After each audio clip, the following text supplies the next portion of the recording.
Alright. Time to get into Kerbal Space Program. Time to get us up and running on our career. Pardon me. Ooh.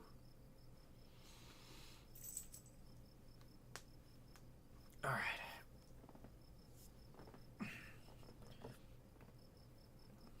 Situated for the long haul. Let's see what all we've got going on here. I think we're only 2 hours away from the Minmus sat. Making its capture into Minmus orbit.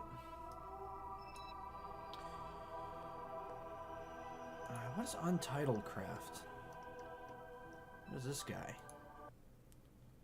Forget what this is. Oh, this is that test fuel tank. I forgot all about this test fuel tank.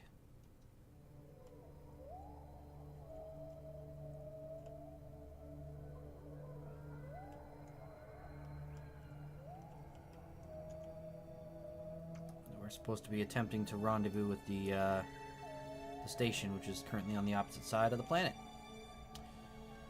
Yeah, about that.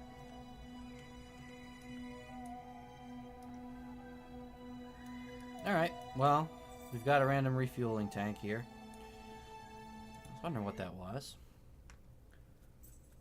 Alright, we're going to do one of the missions I intended for yesterday. Because we need to start getting science again. I'm going to check the admin building. Okay, I'm not going to do anything else yet. I might upgrade this soon, so we can have a second strategy. And I think what I'm going to do is start trading in reputation for money. Because we're now doing really good on reputation. We're almost into a really good spot there.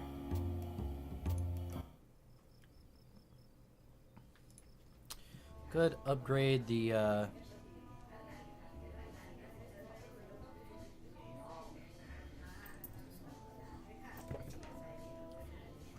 Mosine, what are you doing? Could upgrade the center here so I could actually hire more Kerman, although I don't necessarily think that's necessary because I keep recovering them, and that for some reason lets me go over my my maximum.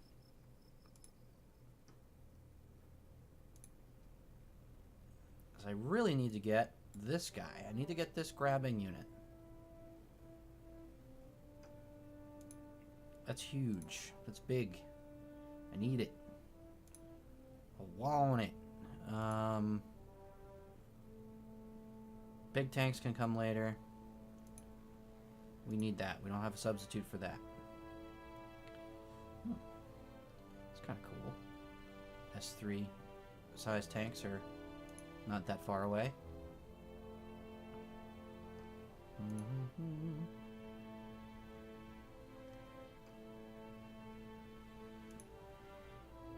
Field science will give us the rover cars. By that I mean manned rovers. Our science is important. Ooh.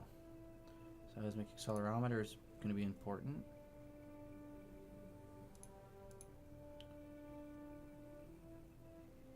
Some good stuff there.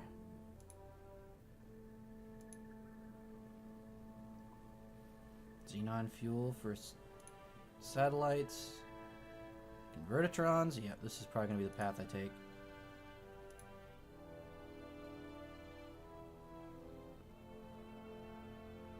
Yeah. Love it. Alright. Anyway. We're going to start a mission to get a little more science. Notice I actually... Technically, I'm missing 2 biomes. I have not explored here on Kerbin. And that would be the Tundra and Polar. Because they are way north, and I tend to just immediately go for equatorial flight. So, we know this was totally overpowered.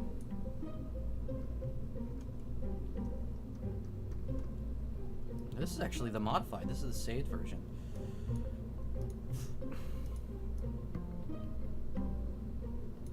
This might not be as terribly overpowered. Now, there was one bit of math I was going to do. However, I believe it's been just made redundant.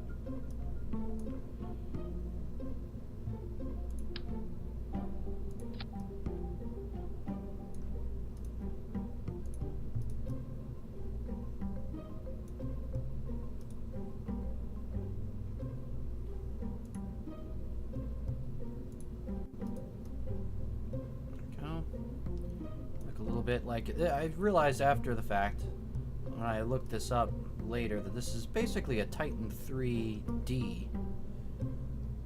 And if I went and threw the AJ-10 engine on top, it'd be a Titan 3C. Kind of bizarre. It's accidentally making stuff.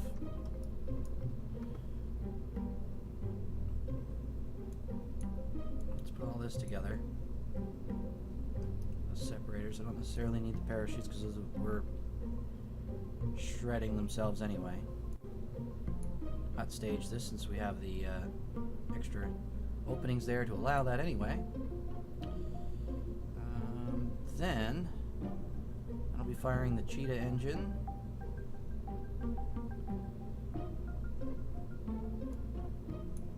Be able to ditch the fairing. Be able to separate the craft and fire the retros at that time.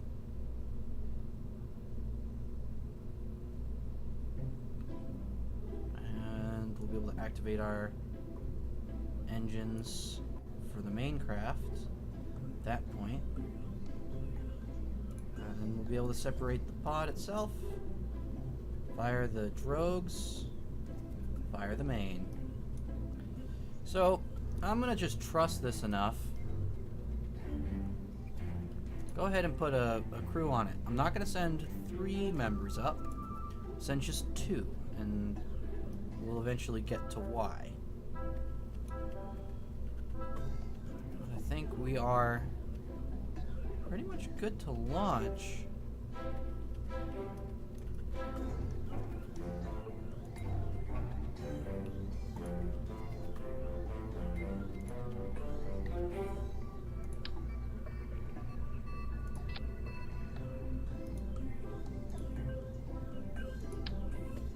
To tilt this slightly.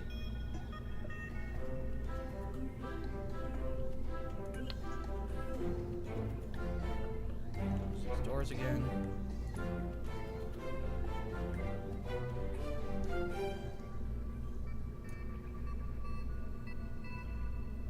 Oh, that's a good idea if I'm just going to disorient myself, but yeah, whatever. We'll try it. Because what we now want to do is we want to launch in a polar orbit. We want to go directly north or directly south, either or.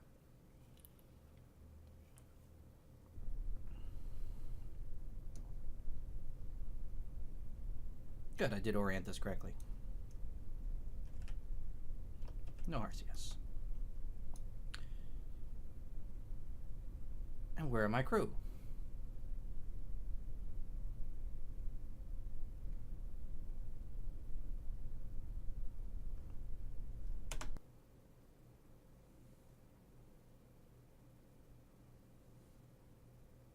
Yeah, that's right. No revert flight, because I'm in career mode.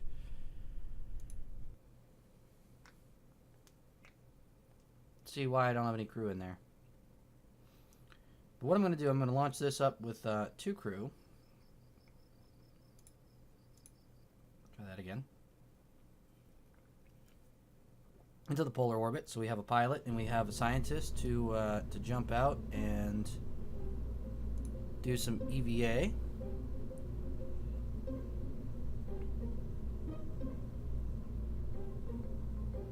Tom Fred's our ace. I don't want to. I don't want to risk him. We're gonna put Tedman up. Gwengar can go with him. So they're gonna launch.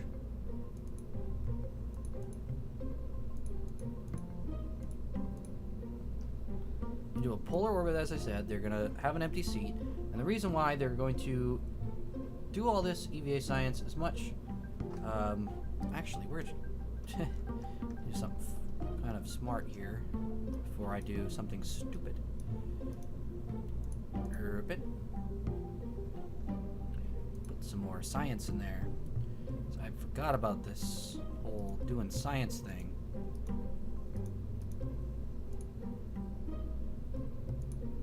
See, as I'm talking, I'm like reminding myself of some very important things. So we'll put one right here.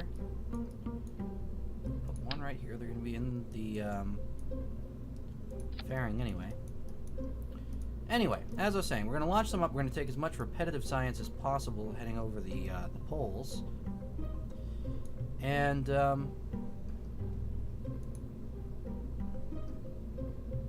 we're going to then make a burn to go into, since it has a lot of fuel, go into a higher orbit, then do an inclination correction and dock with the station. We'll leave the lesser fueled 3-man craft behind to be a return vehicle for the 3 crewmen we're going to rescue from moon orbit. And then we're going to send these 2 back on the 2-man unmanned craft that's up there now. 2-man unmanned. It's kind of a weird thing to say, but it's 2-man capacity and it's currently empty. But let's see.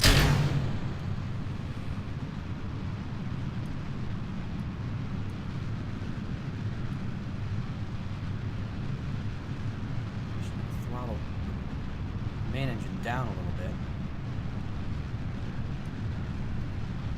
Usually not a great idea, but I'm going to try and conserve the fuel a little bit for after we burn out these boosters.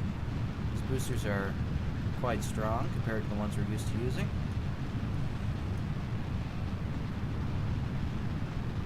We're going to end up getting into a higher altitude than we want for the start of our gravity turn if I don't throttle down.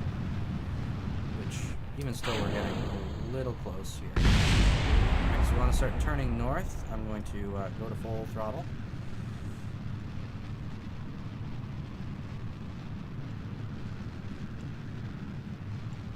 Aim us to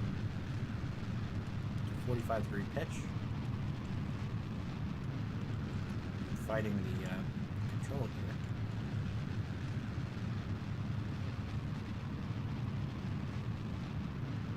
Some roll. Not sure why roll translates to pitch change here. Kind of annoying.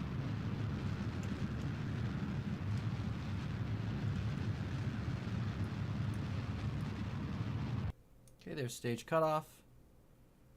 That's why we're using the Cheetah instead of the AJ-10, because this is a little better choice for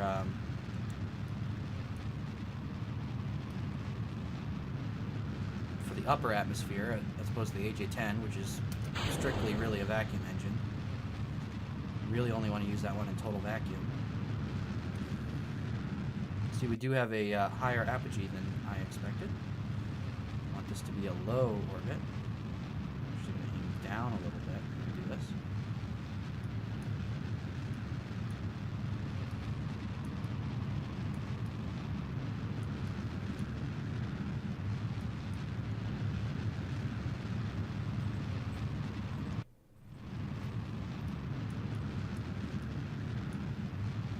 Looking good so far. We're out into space.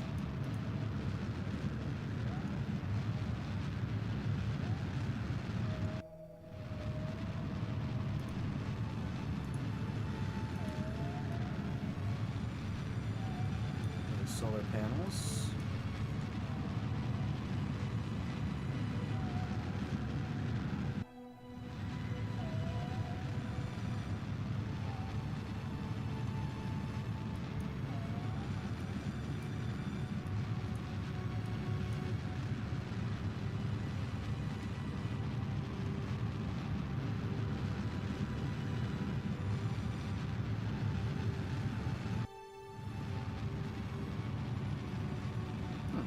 looks like with the cut down version and the heavier capsule, it might not even be necessary to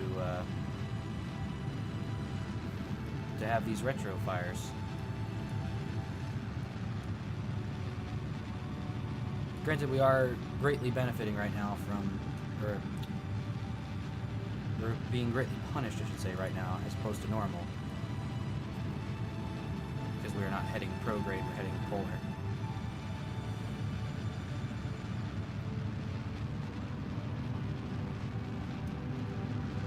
Almost into orbit. This is actually pretty good. Pretty good. So we did need the retros. Almost exactly. We're just barely in space. So we'll kill the engines. We'll fire the retros on that. Off it goes. That was beautiful. Not bad for a first launch, and I was brave enough to do it manned. Imagine that.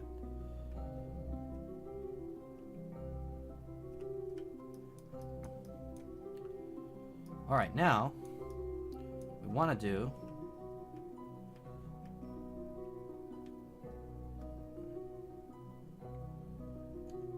Look at the map here. How are we doing heading for the poles? Should be getting pretty close here. We want to EVA.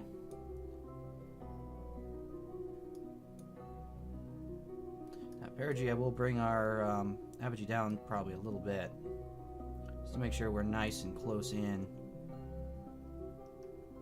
for that EVA. Beautiful. You don't get much better than that. Delivered into low orbit with 0 fuel consumption on the actual craft. And no debris.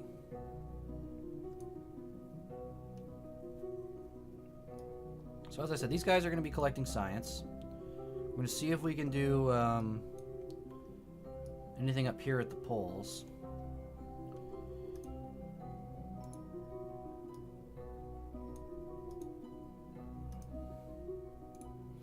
And if nothing else, anything that we're not able to get new science from, we're still going to log.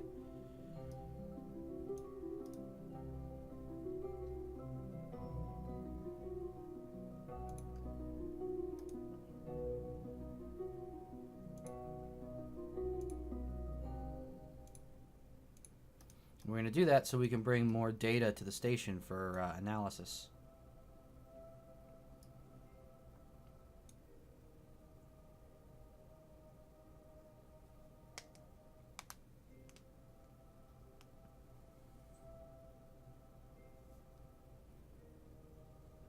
How are we doing heading towards the polar region here? Looks like we're getting near there. Not sure where the tundra regions start. We can send Gwengar out on her EVA. Oh, I like that new spacesuit design. Actually looks like an older spacesuit design. Okay, so hatch is the one with the center window. Finally! I've not known which one of these is the hatch for a while.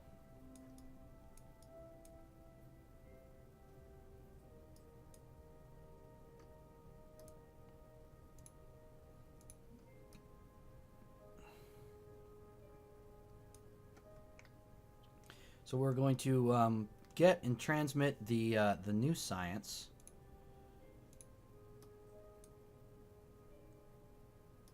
The tundra and the polar EVA.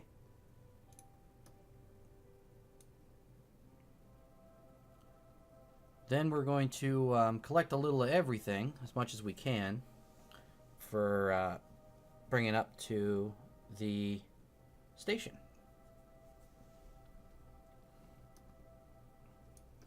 Giving the scientists up in the station something to chew on there.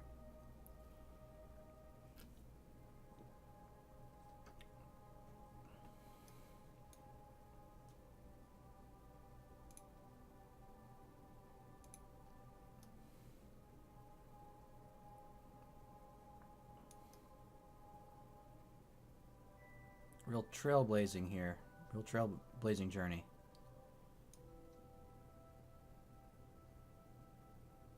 I do very much appreciate that our pilot is keeping the craft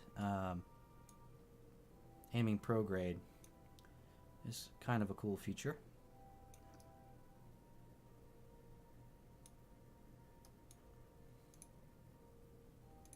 Nope. Not going to do the waters just yet.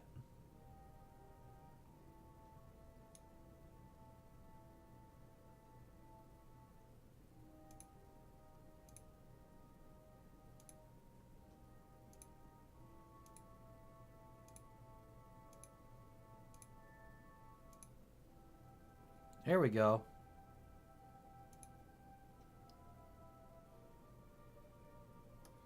Okay, she's going to get back in.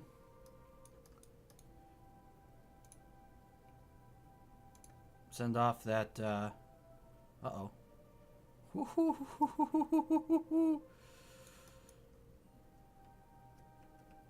That drained the batteries.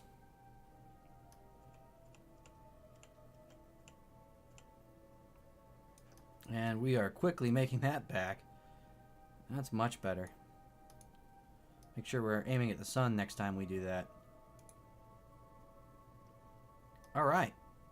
That was good.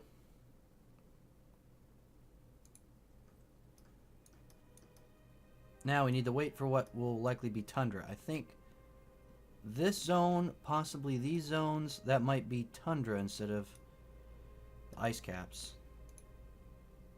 Northern ice shelf.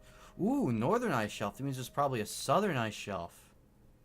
Very cool. We're going to get some good science today.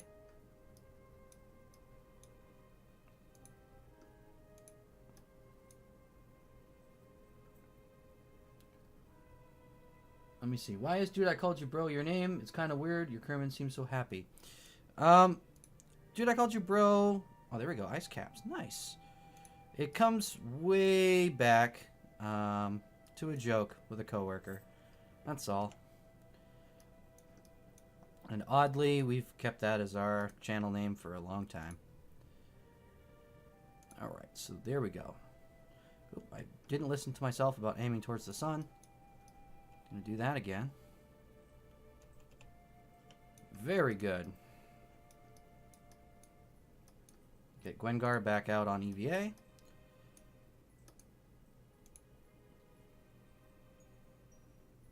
Well, that was some biomes I didn't know existed. There's northern ice shelf, northern ice cap as well, which means there's probably southern ice shelf and southern ice cap. Now I just need tundra, and I think we'll have all the Kerbin biomes covered.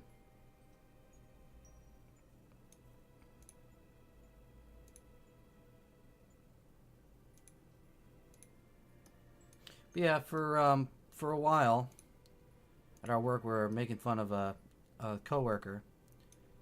He was asking for a favor. There we go, tundra. And another coworker just would not have any of it. He would not help him out at all. And his logic for getting this coworker to do what he asked was, "But dude, I called you bro." Like that was supposed to excuse it. So that's been it ever since. Lou, how's it going? It's going pretty good so far. I'm a happy man when my Kerbals are happy. That's really all I need. Okay, so that was good. I'm not going to worry about these other scans just yet. What I'm going to do... have Tedman put us back pro grade. That's the best name ever. See, with the story, it makes it better. I know it's not one of those things that's instantly appreciated, to be sure. But it's kind of by design, I guess.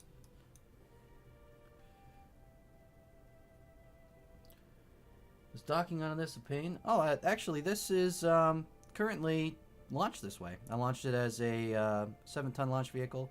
Although we are going to launch it to the station when we're done. So the station should be interesting. Should dock pretty easy, though. This is actually a pretty easy craft to control. Make me a mod. Ooh. Let's... What temperature? Well, you're the only one in the chat, so you're in the way you are.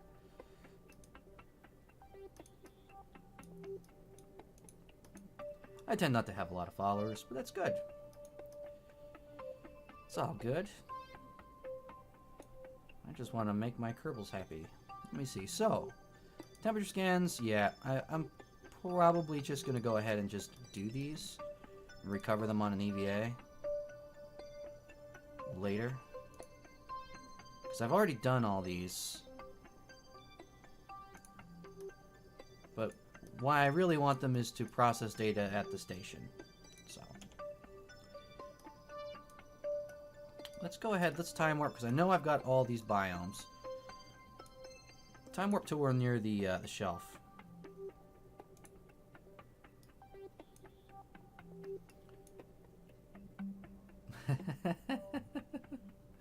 Fet's luck. Does that... I know what you're actually saying, but at the same time it makes me think, like, am I going to fall into a Sarlacc pit?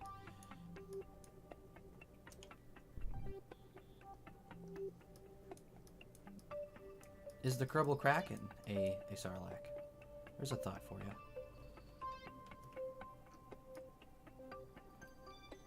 Is it actually a meme? I need to look that up now. Made it weird on this channel. That's would be an accomplishment. Believe me, I'm usually the one making it weird.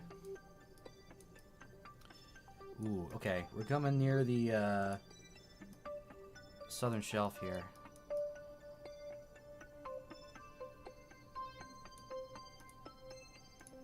So I'm going to start spamming this EVA report. Oh, I really need to change this camera mode. There we go. It's a little easier.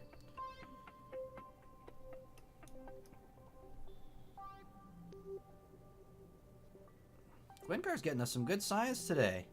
Look at her go.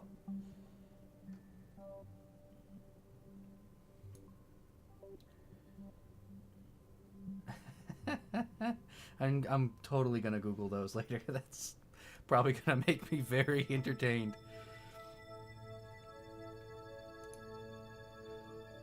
Yes, Southern Ice Shelf. Excellent. All right, boarding and reviewing, transmitting, and forgetting to face the sun while I do that, but it seems to be okay. Let's just go ahead and aim now. It's just so the solar panels are getting them the most bang for the buck. And then back out on EVA. Fix the camera view again. That's better. Oh, this is going to be trippy for a minute. Kind of like slowly rotating, aren't we? Huh. We are kind of slowly rotating. I don't know what's going on there.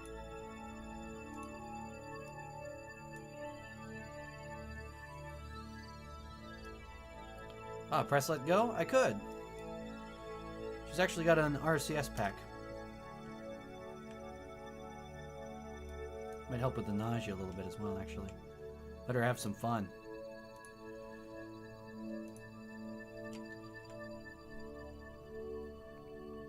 Now, in real life, if you've ever seen the manned maneuvering unit that NASA used out of the space shuttle, that was crazy to see. It really was someone doing exactly this. They just had a little jetpack out in space. And it looks like this is all ice shelf. Doesn't look like there's any ice cap. Maybe off that way would be the ice cap. So it might not be this orbit that I can even get that.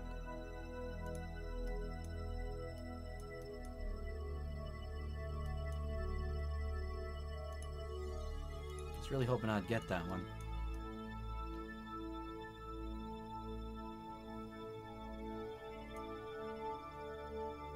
Yeah, those are some really cool pictures. I'm glad you've seen them. See the Falcon 9 launch today? I didn't. The last launch I watched was the Soyuz. Actually, I think that was that last night or this morning? I just watched the coverage in the morning.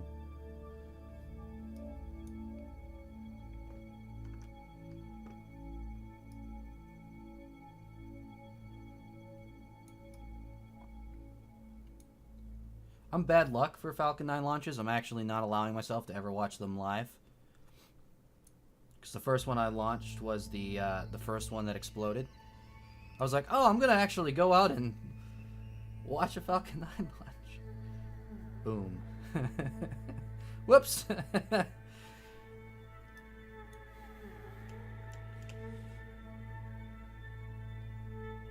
So yeah, I'm not allowed to watch those anymore because I want Elon Musk to succeed too much to watch his stuff.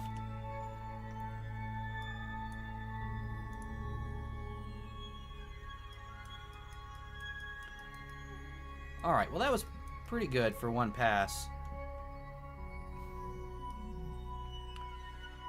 So I want to watch Soyuz. Yeah, that was the one I did catch. I do let myself watch Soyuz.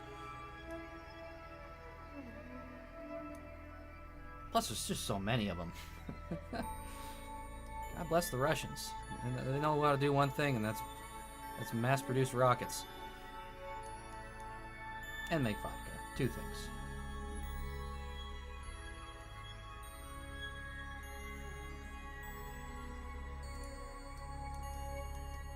Alright. So now what I'm going to do some data gathering.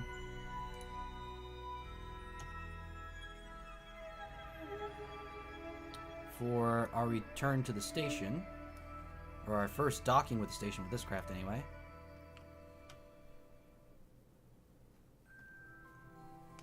I'm not a fan of the Koryolev Cross, I take it then. Although I will say this, the Soyuz, I can understand that being kind of boring. They don't have any good camera angles. Well, and that's true too. NASA not having their own rocket. To be fair, though, I kind of blame that on the space shuttle. When you put all your development into one very expensive exploding basket, you know.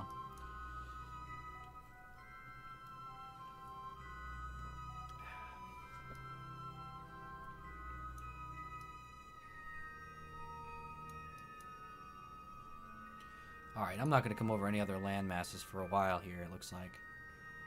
I'm going to do a little bit of time warp. Wow. There's like no land over here. I just found like the most desolate bit of ocean to try and do this.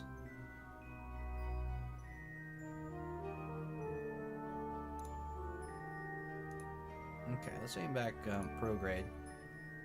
Looks like we're coming up on some land. See if I can get some more, oh, still water. Oh, there we go. Now I can see a little clearer.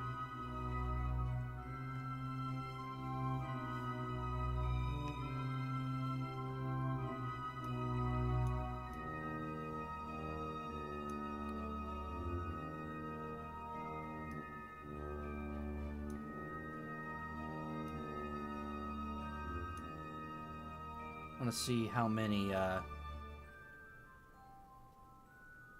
experiments I can go and grab before we get to the station. Since there is a science lab on the station, we can actually take science readings we've already gotten our science from, and then farm science from it.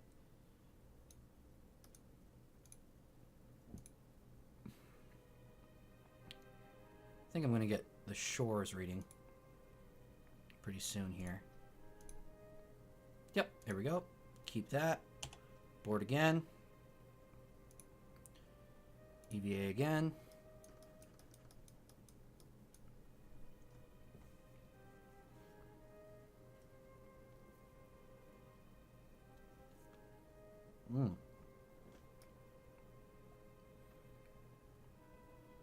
think I'm just going to do this one pass.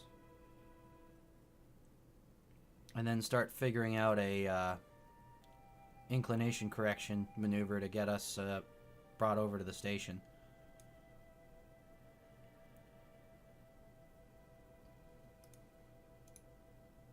Deserts. Okay. Good. Board again. EVA again. Just keep storing those experiments. I think that's still desert right there, but I'm going to try it when we go over it.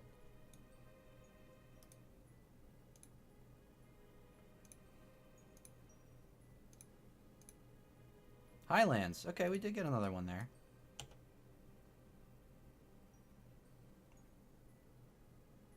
It's me again, just on a different account. Excellent. Purina cat chow.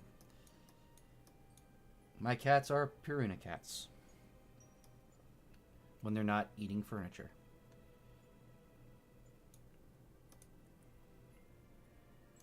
Alright, let's see. Water again. Okay.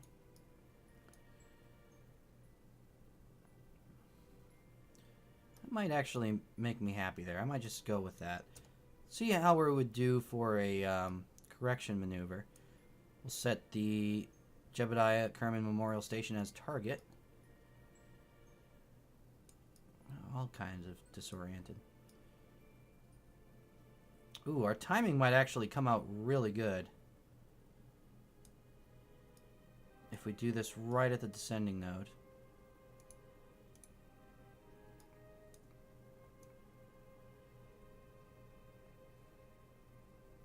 This is going to take a lot of Delta V to do it this way.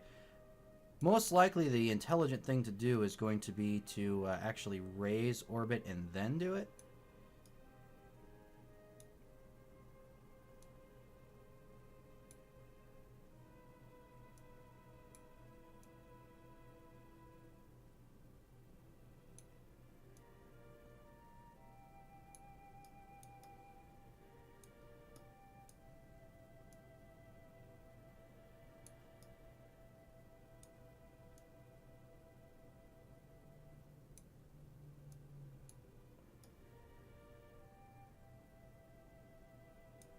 Which Delta V is that going to take? Holy jeez. Alright. 3027 Delta V. Oh boy. Okay, so yeah, that one we're not going to do. So my initial suspicion was correct. Excellent. More the merrier. Now what I am going to do, I'm going to distract myself with EVA while I think this out. So what I'm going to want to do, I'm going to want to actually do a prograde burn, increase our orbit, and then do an inclination change. The reason that inclination change was taking an absurd amount of Delta V is because we're going at such high speed relative to the orbiting body. So if we go further out and we're going slower relative to the orbiting body, or faster overall, then we're actually going to be able to complete that with less Delta V.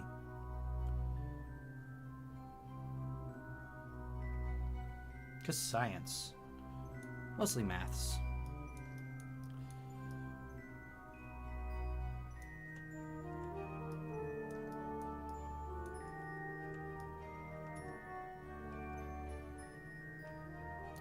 Alright. Get back in, Gwyngar. Go on. She was just so happy to be in space. Alright, so let's start planning that maneuver.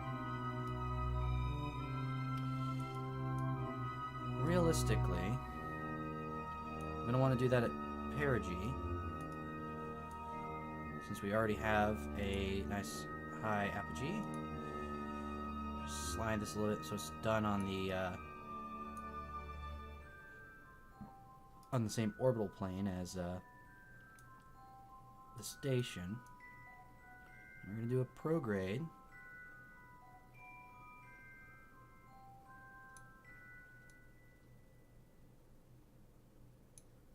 This is going to take significantly less delta V. Still quite a bit, but significantly less.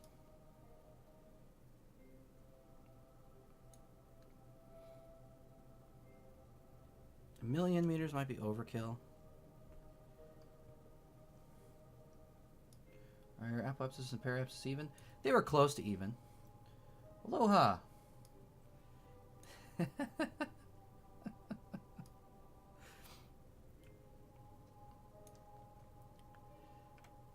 All right, let's see.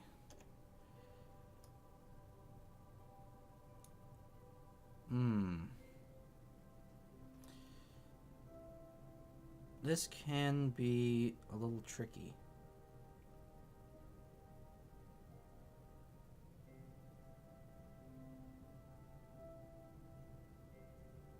I'm gonna decide if I want to use all that delta V on just that. So what I'm gonna do real quick, I'm gonna do some rough math here.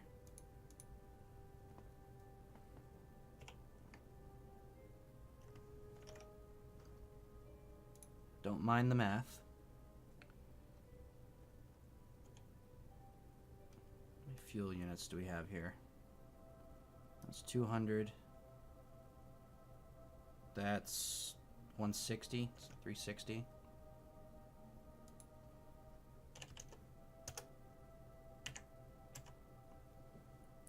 Engine configurator. I've got 4 ants on there. So thrust and vacuum 408. Is that right? Oh. No, thank you. Thank you. Why would that be 408? Ah. 8 is what I expected. I was gonna say, there's something very wrong there. 8. Fuel consumption 0.516.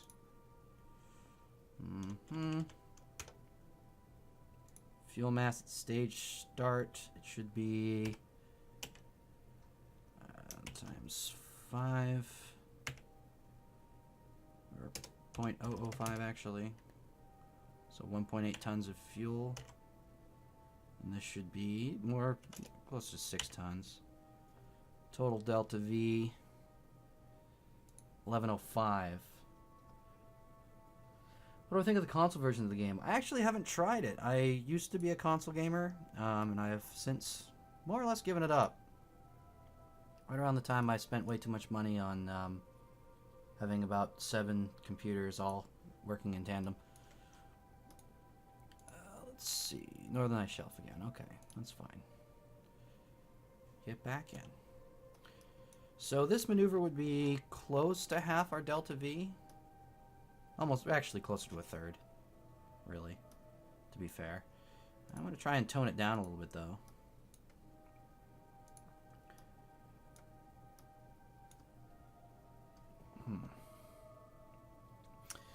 Oh, to be honest, not a big opinion on console. I actually have not been a console gamer for quite some time. I used to be. Let's change this to... Yeah, this is a little more comfortable maneuver. Let's make it about 350 meters a second of delta V. So I'm not burning through all of our fuel. It is already a long burn. It's already... it's almost a 4-minute burn with these crappy little engines. These engines are not that good. I'm going to try and get real quick some additional EVAs. I already got Highlands. Let's get mountains. There we go. That's exactly what I was asking for.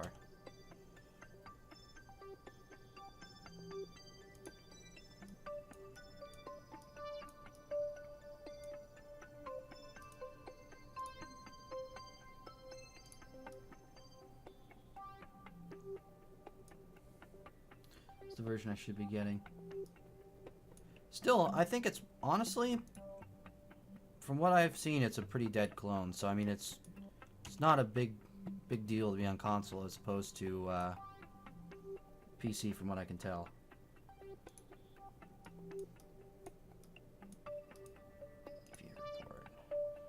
Already got grasslands.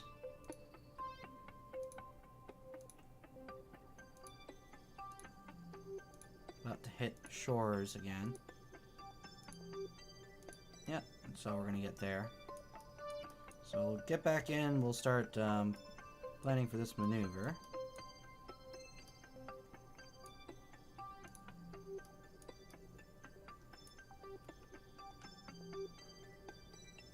Because at about 2 minutes to the maneuver, I'm gonna have to start burning. Because it's gonna take us a total of 4 minutes to actually pull it off. Let's just see, can I get another biome? We got 53 seconds to try and pull this off.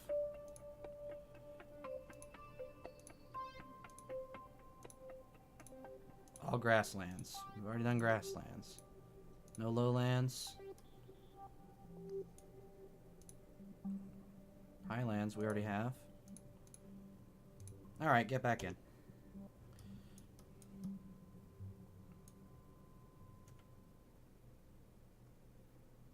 Continue to aim prograde. So we're going to do about a 4-minute burn prograde.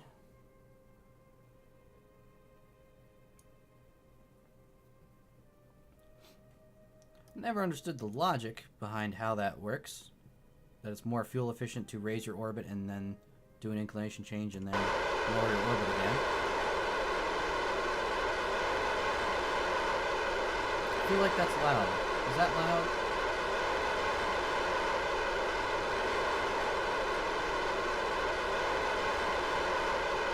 I just have the nasty feeling that is like mind-numbingly loud.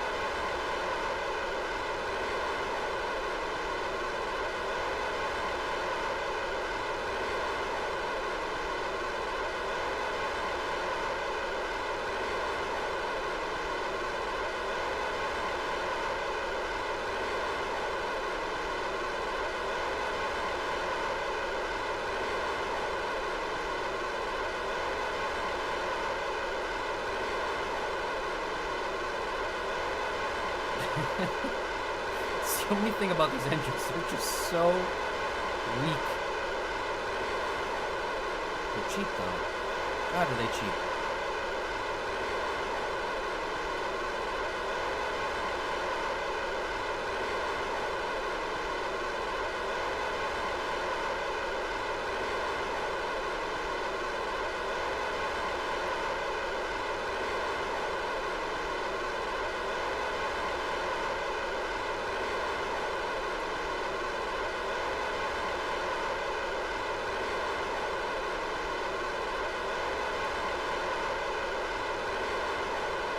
Almost there.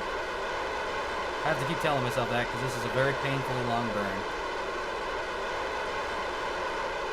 Now, it will be really cool when we get to the station, though. The station's coming along really good. And we're about to have the second Minmus probe reach Minmus.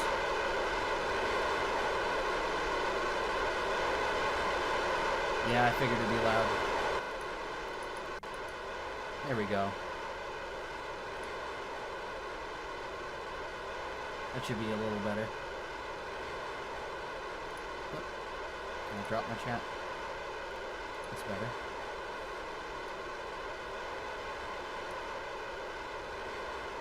Yeah, for some reason those engines are insanely loud. I'm not really sure why the weakest engines in the game are the most loud.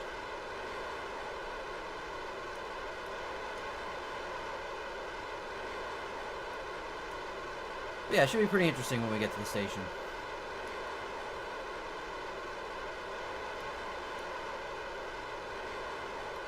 Especially since I have to dock in reverse with this craft. But we're actually going to be changing out craft at the station between these two. They're going to go on to a 2-man capsule. This is actually a 3-man capsule. And they'll take that one back down. I am. So this is going to be on to the Jebediah Kerman Memorial Station if all goes according to plan.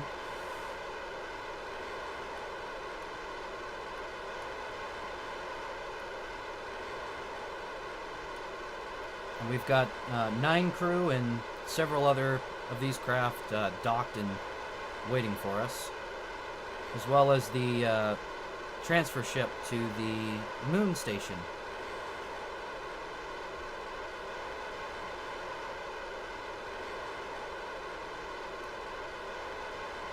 Is there story mode in this game? There's not. There are individual missions, though, that you can have people program. So lots of really cool things you can do in there. And that's only in the Making History DLC. Okay, we did our 4-minute burn. My ears are done bleeding.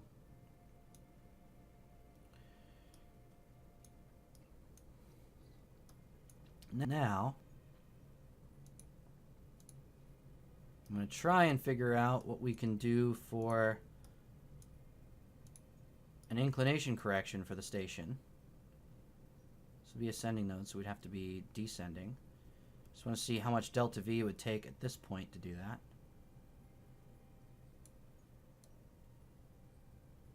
Still a significant amount of delta V.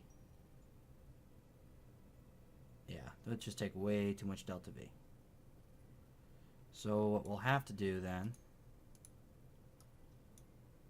and this is what I suspected, we'll have to circularize our orbit,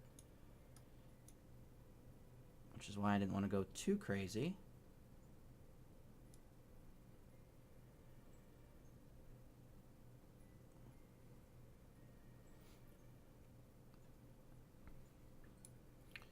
Yeah, they've got scenarios in here as well, but there's like a programmable mission mode that's really cool. Like you can actually set it so you can have it like disable random items or set certain objectives. I really like that.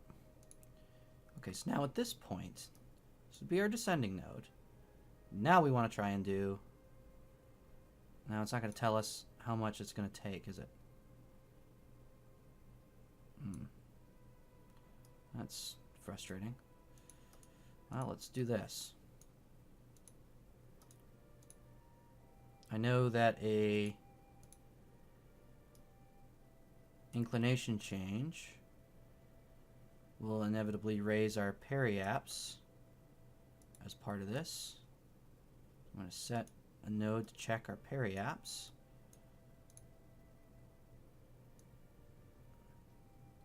I'm going to get our periaps up to our current apoaps and circularize while doing this maneuver. And we are going to run out of fuel.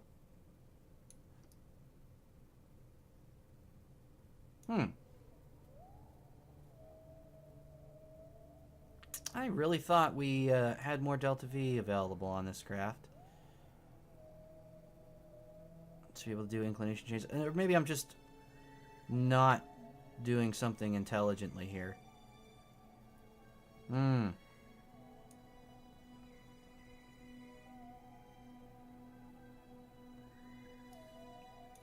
there goes the second leg of this mission, I think.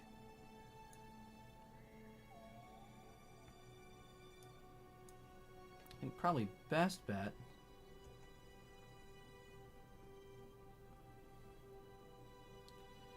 Well, at this point I think I need to give up on the station, unfortunately. So I'm going to actually, I'm going to deorbit this instead.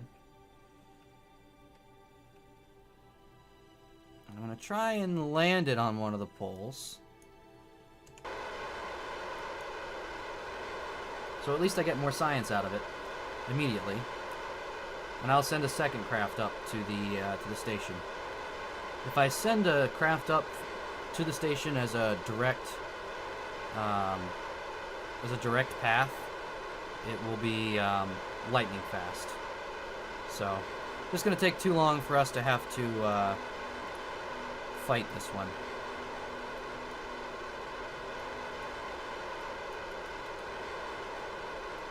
So I'm going to first bring our apogee way down. And what I'm going to try and do, because we're not going to be able to make it on this one, I'm going to try and land us at the North Pole.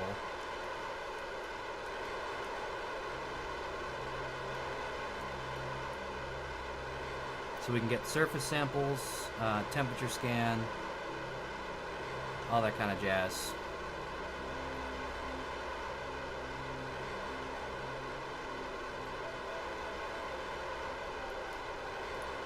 So watch my fuel levels here. Oh, and since I'm not going to go to the station,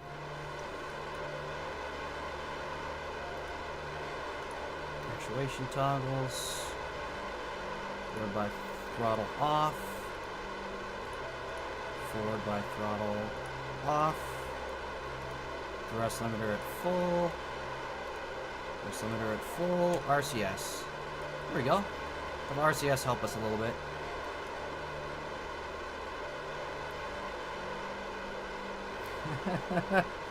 Now this one's not actually Valentina, this one's Gwengar. Fortunately, Valentina was our first casualty of this career mode. We lost Valentina first, and then we lost Jeb, and that's been our only losses so far. Well, actually, this is already setting us up for a deorbit, so I'm going to just let this go a little longer. How's our Minmus probe doing? It's about to have its encounter.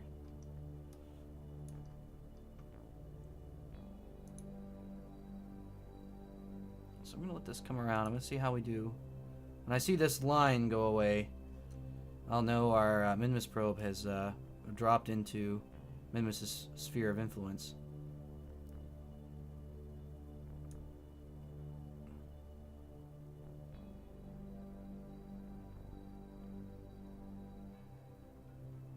Okay, cool. So it looks like we will have time to do our descent burn and not worry about the probe.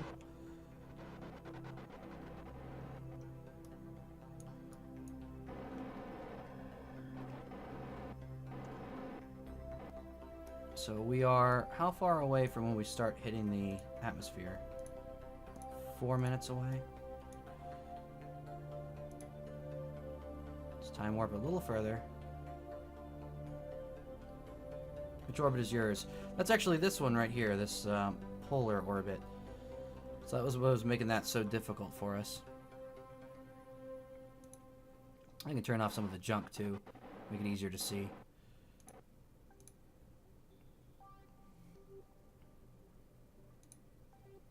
And of course the comms network.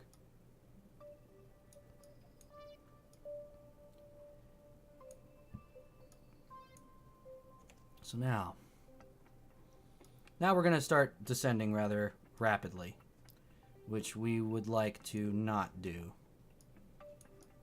So what we're going to do,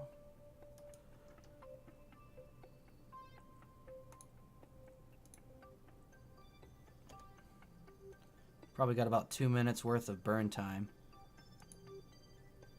It's going to go a little further.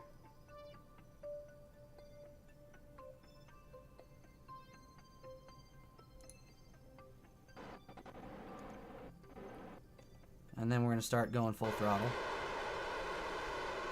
Which for this craft, full throttle's not a lot.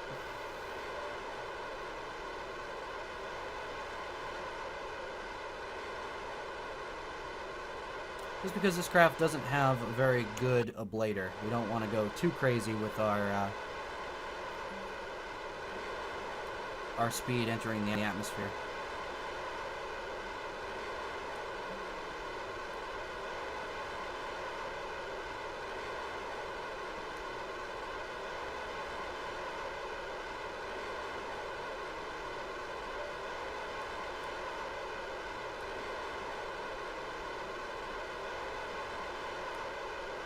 Let's turn on forward by throttle on this one. And on this one as well. Since I no longer care about the solar panels.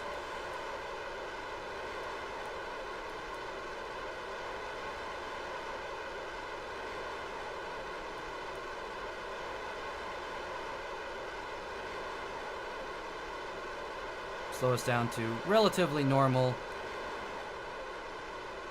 re-entry speeds.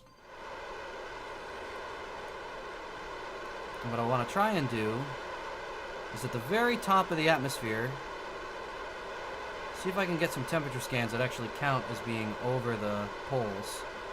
I have a heat shield. Actually, this one capsule has a very small one built in, but it's not that good.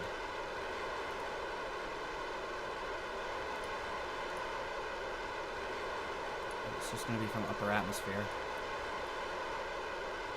Keep trying to decelerate as long as possible. We're out of monoprop.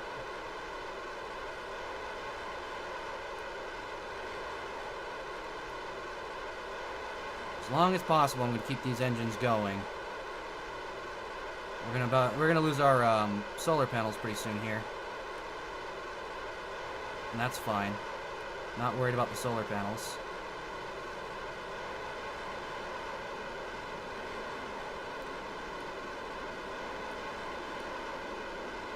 Now this is starting to heat up.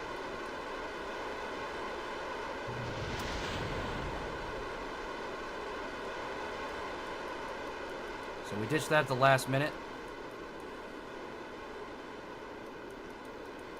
It's still trying to slow down. It's the lowest point of orbit right now. Well, we are doing a pretty good, pretty good descent at this point. Let's see. Well, the blader seems to be holding. So despite the very crazy orbit, I think we're going to be just fine with a polar landing. We're almost to drogue deployment. Drogue deployment's good. I love that this craft is still trying to slow down. Crew report. Yep, we'll go ahead. We'll keep this one instead of sending it. Yeah, this is an interesting pod. This pod doesn't have any reaction wheels built in, but it does have its decoupler built in, and it has its ablator built in.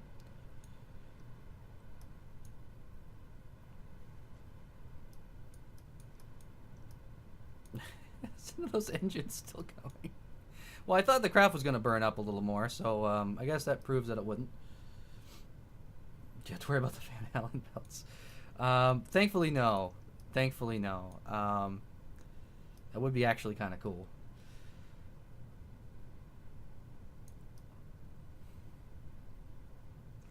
Alright, we can deploy main shoot now.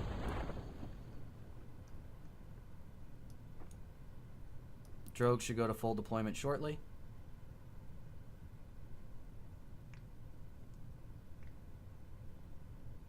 This is an all-new biome for us. I've never actually gone to the poles. There we go. Drogue full deployment. They were starting to worry me there.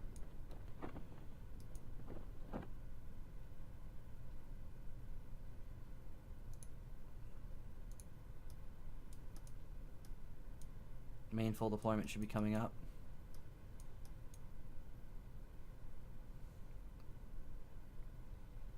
The only way to be a polar explorer. Fly there in a space capsule. Oh, yeah, no, I lose my mind when people talk about the moon landing being fake. When there's unfakeable evidence to the contrary. I don't understand.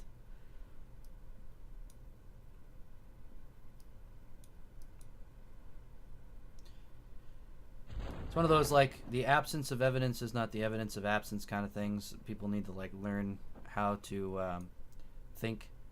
I don't want you to say think, but I was going to say think critically.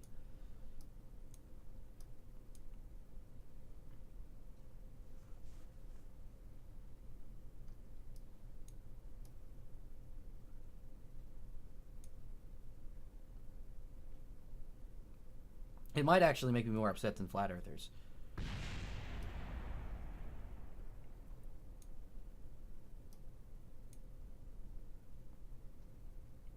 I think my roommate Stu said it best, though, when he said if I can watch you get drunk and send Kerman to the moon without even trying, I'm pretty sure NASA could have done the real thing.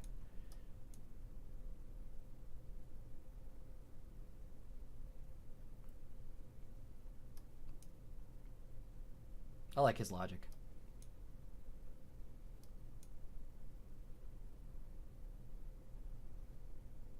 We did really good on this. We only really lost a tiny bit of our ablator.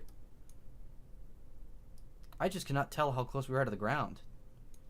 Like, I want a time warp, but I don't want to be in time warp when we touch down. Oh yeah, absolutely. The moon landing definitely happened. Some of my favorites, you can go to independent lab researches, where independent labs actually investigated and discovered that the reflective plates that NASA claimed they put there are there.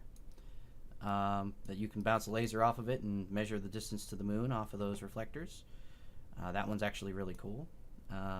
Then there's other things like the moon rover. You can see the way the dust was kicked up. It's unable to simulate that on Earth in any way, because the dust, obviously you can't just change the time of the dust and make it fly a completely different path. It doesn't work that way. So yeah, basically anything theorists say. My favorite is when people just go, whoa, the flag was waving on the moon. It was a tension rod. Tension rods make things flop. I think I'm looking around this room. I'm pretty sure in about 3 seconds I can prove my point about that one. Let's see. How do I want to prove this one today? I have enough things around here. My mess of a...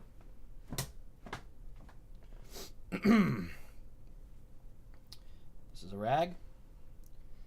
There's no wind in this room. Is it moving? So it's not moving, right? There's really no wind. Bounce it up and down with a tension rod. What does it do? Yeah. It's not wind, my friends.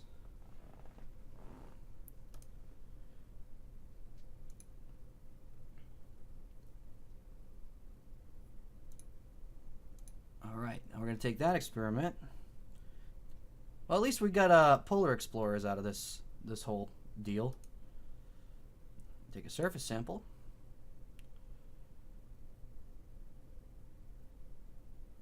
Recovery doesn't even fill the science on this. That's weird.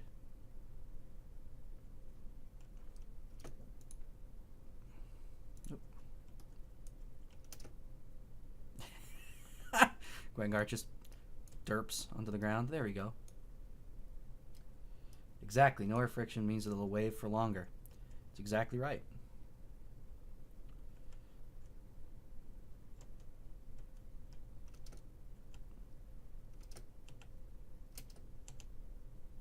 Now I just got to try and get Guengar back on this capsule so I can store these experiments. But she can just store them. Oh yeah, she can. Oh, that would have been easier. Okay, now. There we go, flying over. Keep that one.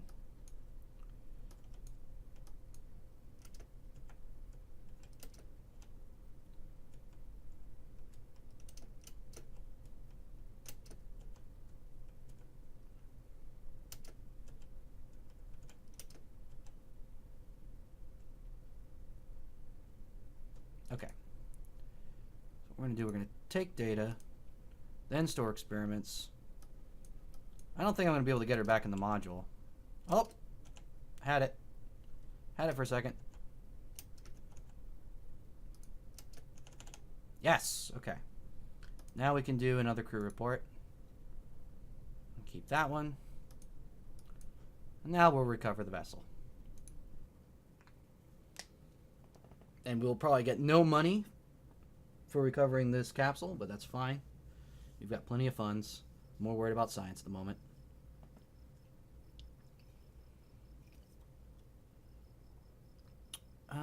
That's not bad. 22 science. Oh, we still got some funds for it. I'm amazed by that. Alright, so now, I'll quickly check contracts. Nothing really that I want to do. I'm going to check on the Minmus satellite.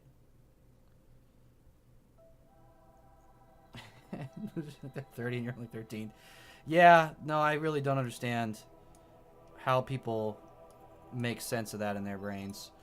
Although, I watched a very informative, what do you call it, documentary about how these kind of conspiracy theories develop, like the JFK assassination, stuff like that. It's basically an imbalance in your understanding where you're saying, here's one low life and here's a great president. One low life shouldn't have the capability to take a great president. And it's just your brain can't comprehend the gap between those two things. So conspiracy theory makes it easier for your brain to cope. And that kind of thing also happens with, say, the Apollo program. You can't mentally fathom the scale of everything that was involved. So it's much easier to tone it down to something you do understand, like a Hollywood set.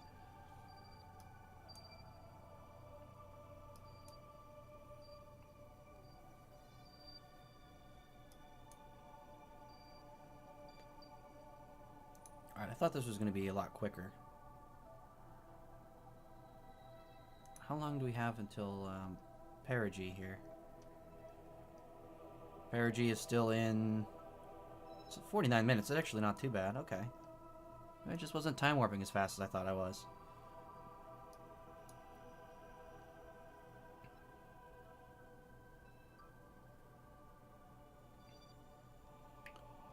So we're about to have another probe in orbit of Minmus. Our first one, we accidentally left in too low an orbit, and it did smash into Minmus. Did I say Kerbin just now, or not? I meant Minmus. We're gonna just go ahead. We're gonna fly this sucker.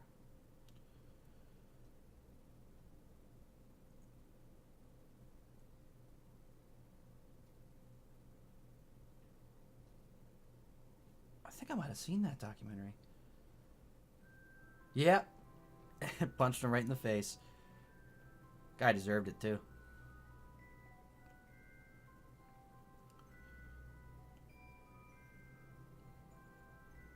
Alright, let's see.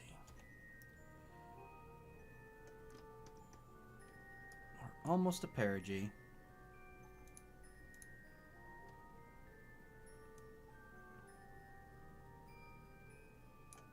Whoa, okay, that's a little too much. We want to try and go for one of these satellite orbits. And I'll worry about the actual detail of the orbit, you know, later, because it's going to take a long time for us to even get there.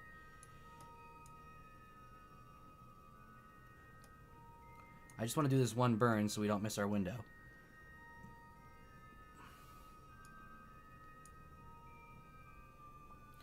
Yeah. That's a good choice.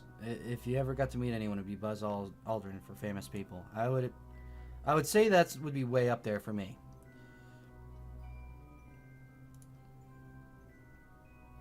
I would have liked to meet John Young. That man had balls of steel.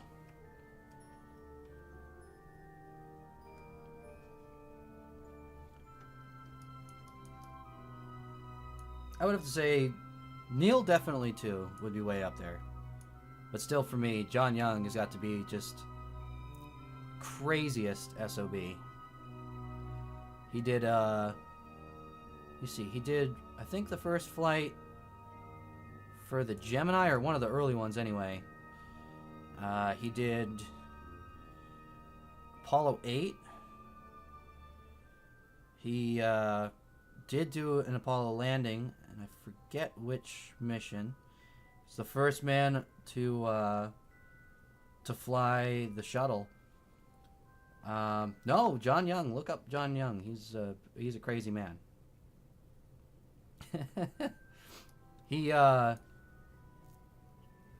he was actually one of the 2 men that flew the space shuttle on its first flight.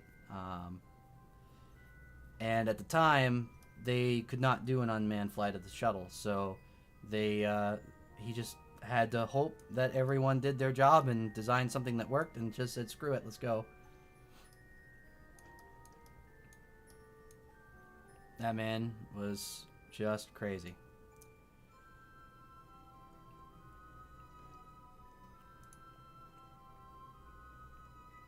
Now I'm going to let this get a little closer up there. He also had the privilege of flying in Gemini alongside Gus Grissom.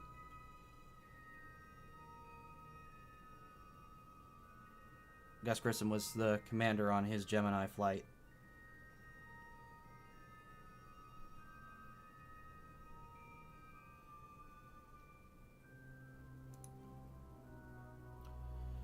Yes, he did just pass away fairly recently.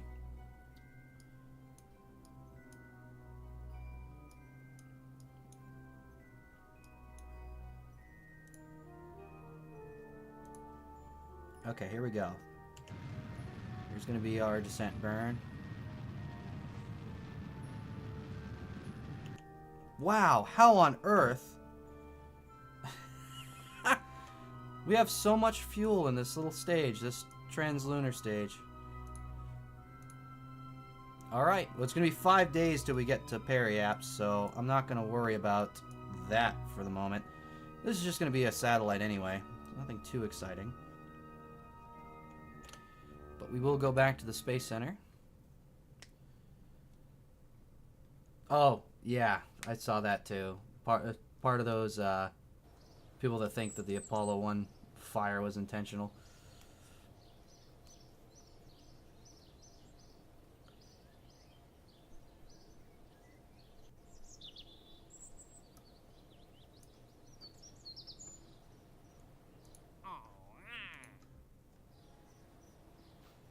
Yeah, I think just knowing how those conspiracy theories come around in people's brains, I don't necessarily get as violent as I used to about the confrontations with people on it. But believe me, I have those violent tendencies when it comes to people being that ignorant. Okay, so now I am going to launch a new 3-man craft with a 2-man crew to the Jebediah Kerman Station.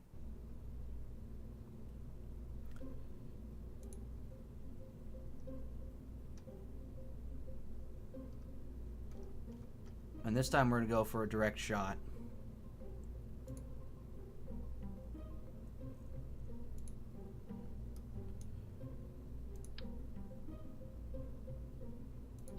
Okay, yeah, that should do.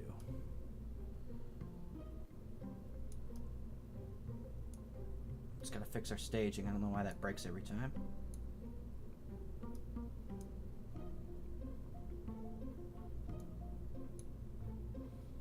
That looks good. Separate here. Retrofire. Activate the main engines. Come on now.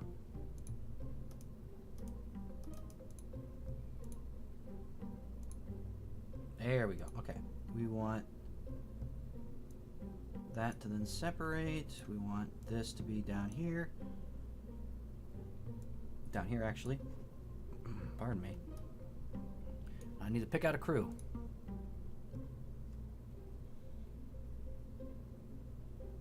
So I'm going to actually take Sidri. I haven't taken him in a while. And we'll send Agalok up. And they're just going to trade out capsules real quick.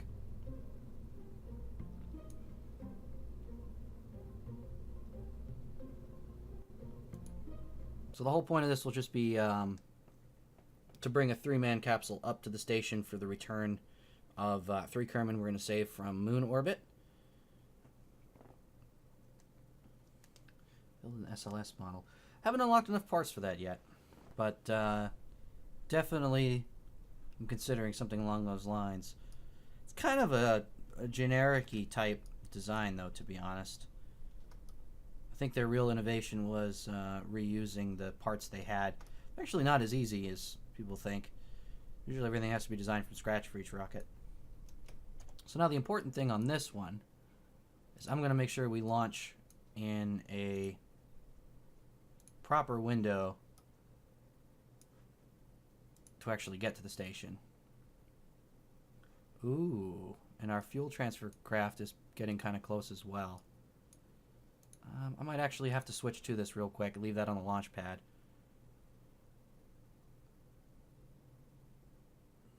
Yeah.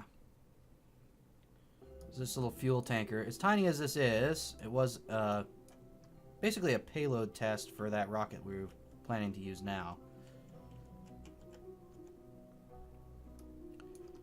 And since I have it up there, I might as well try and dock it with the station and refuel the station.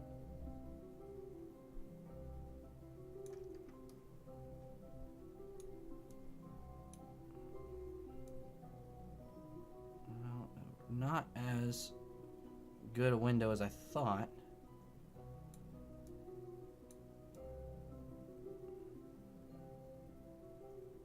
Yeah, that's really not working for us.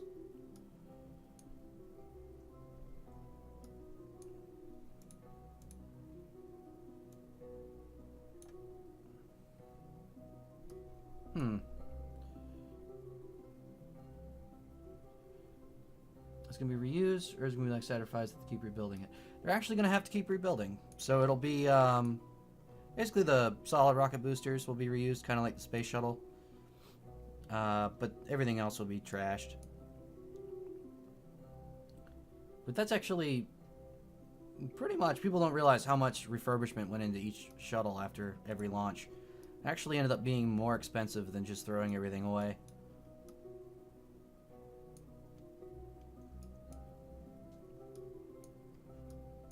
Alright, so yeah, this isn't in good position, I thought. Oh, that's why, because this is... Okay, yep, that's right. Station should be in front of it. I knew that. I'm a dummy. I knew this.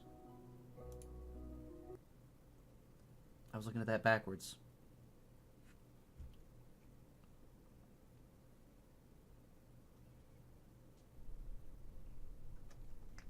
It's the thing with orbital mechanics. They kind of get confusing at times.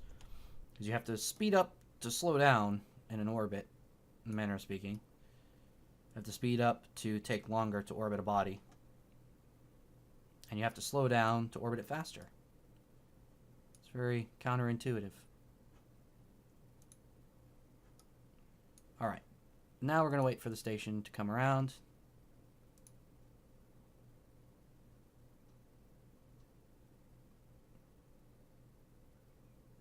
And I'm going to let it get to like right about here-ish. Yeah, right about there. Now we're going to launch. Put some maybe 75% throttle, like we did last time.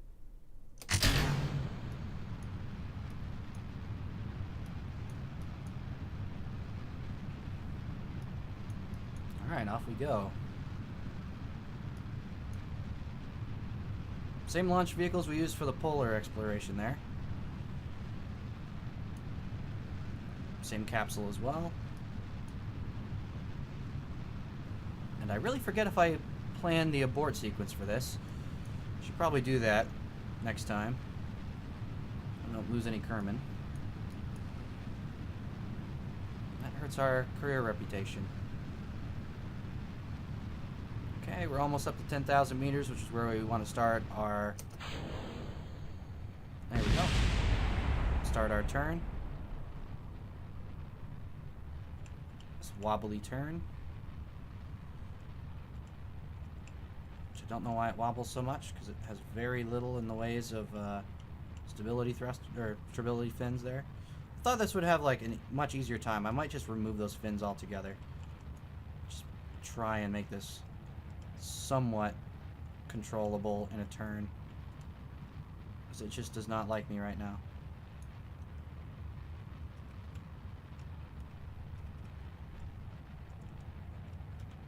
It could also be that I had the bobcats tilted the wrong way. That might actually be more the problem.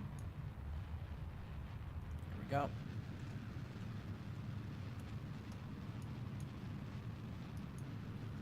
apogee up. We can go for a high apogee with this, since we're going to be going to the station. Next stage. We're above the thickest parts of the atmosphere in just a few seconds here. Or the thinnest parts, I mean. Just track prograde. Alright. Let's get us off. Fairing.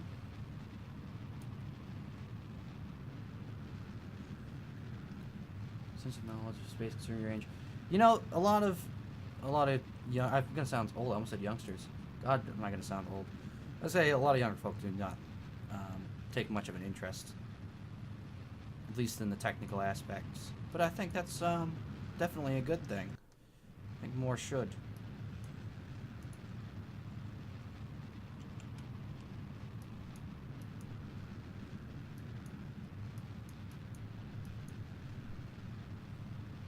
Alright, this stage is doing fairly well.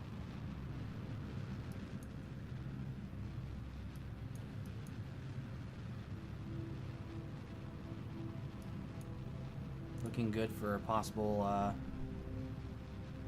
rendezvous here. Change our inclination just ever so slightly with a little turn there. Get our inclination back on course for the station here.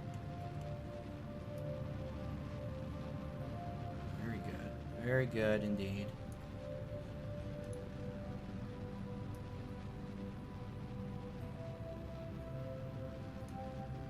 We're going to be just a little behind it. So I'm going to start doing our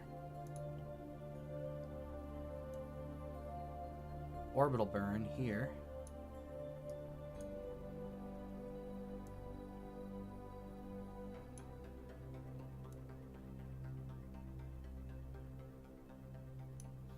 I'm going to leave it just a little low.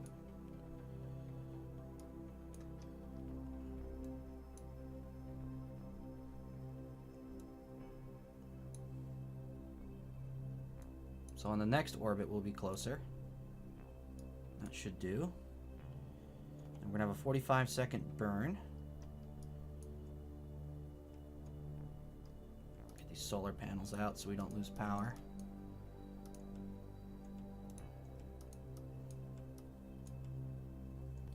This is station transport. It is. So I really designed this craft to be able to take at least some fuel up to the station, and more importantly, I could take 3 Kerman at a time. So this is part of, actually very close to the original STS plan. So we have a moon station, we have a Kerbin station, we have a transport to go between the 2 stations, and we have a lander on the moon station to land on the moon. And that's reusable.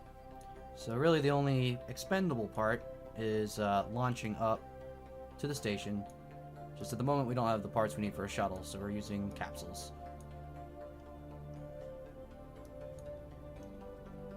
Alright, let's go for aiming on node target here. Got a 45-second burn, so I'm going to wait until 22 seconds or so away from our maneuver node, so that we're balancing the burn across the node.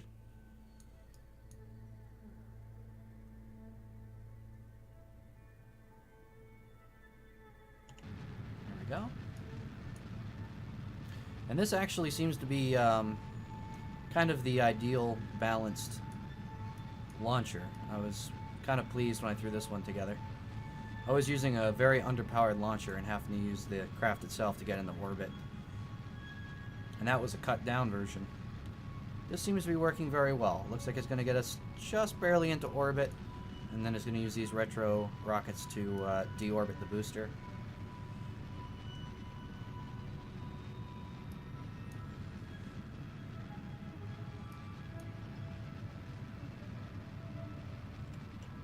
A little bit of correction there.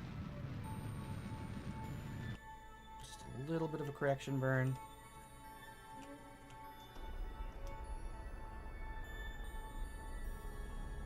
Almost there. There we go. Oh, don't worry. Docking will definitely be soon now. So our intersect now is 26.1 kilometers off.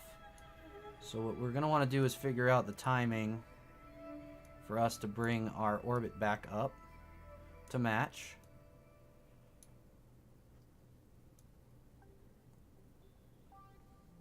So timing this burn is important. This seems pretty good.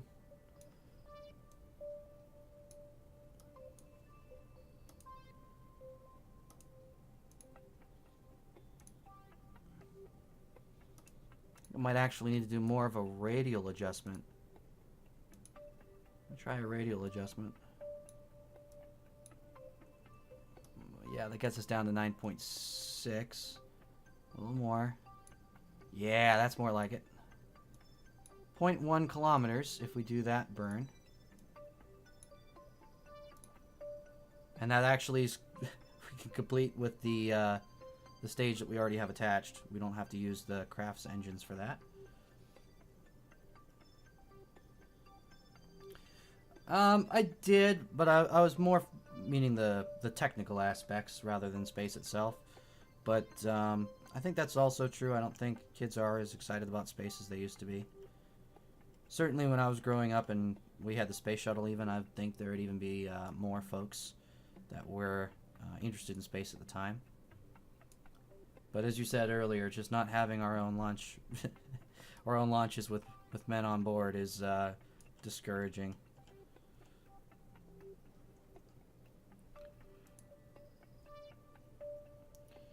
Although we will very shortly be able to pick from a range of ways to space. Between the Starliner, the Dragon 2, the Orion, which, you know, it'll be manned but it won't be to the station. Then you'll also have the Dream Chaser, supposedly, from Sierra Nevada. And you still have Virgin Galactic's probably horrible failure. Starliner, I'm iffy. I'm excited for it, but I think I'm more rooting for SpaceX maybe to be first.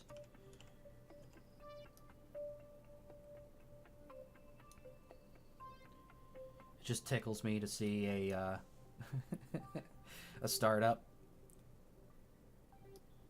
I always go for the underdogs, I guess. Well, Boeing's always kind of been in the game, more or less. They acquired North American Rockwell's space division when they broke up. So they basically have the lineage of building the space shuttle kind of built into Boeing now, as well as they were, I think, the major contractor on the Apollo capsule.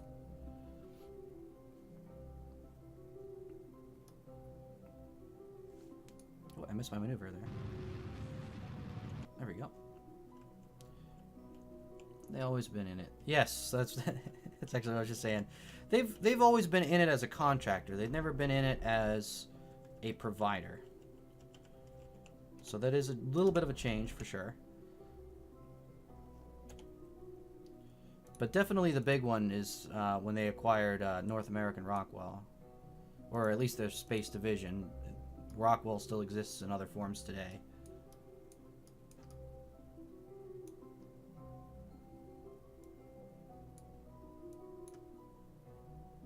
There we go. A little bit of a correction burn we're going to have to make because of my neglect there.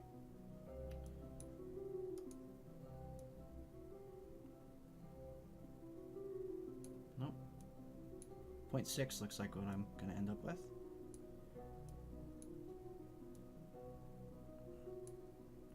I just need to go a little different on timing here. Let's see, what's the major separator?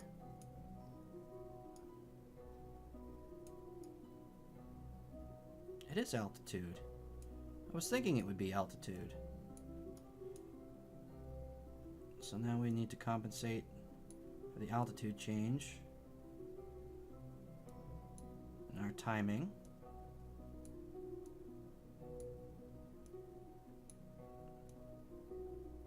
There we go.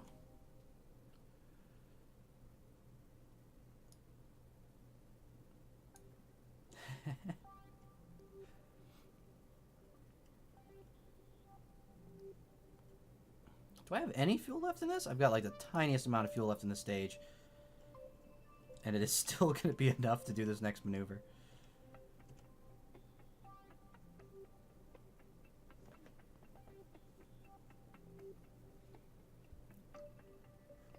Okay, this time I'm going to try not to warp past our maneuver.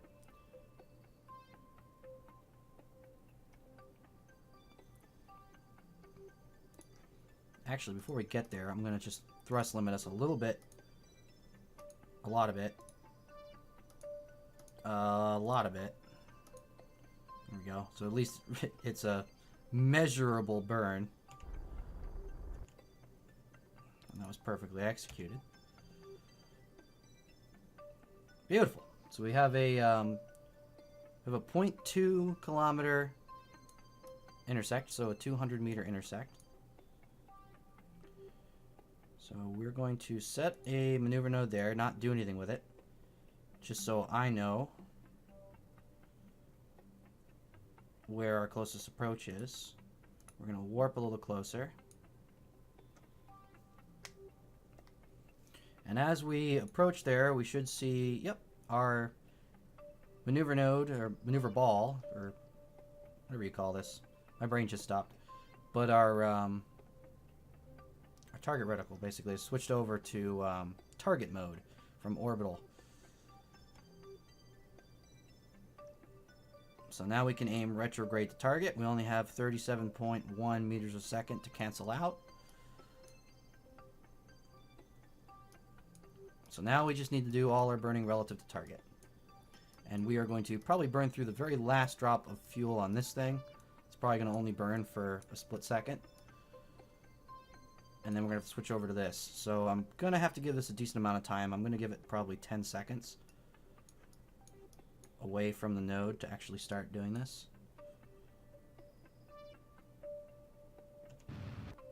Yep. Whoop. I did a bad. I just created space junk, I think. I should have aimed prograde to the planet before separating that. Oh well. I'll check on it in a second and see if I really just created space junk or not.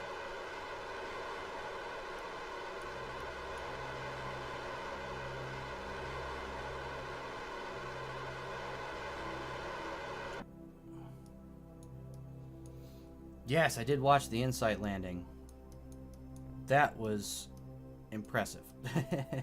They did everything exactly as I expected. Oh, there's the station. I was looking around for the station. I couldn't find it there for a second, and there it is.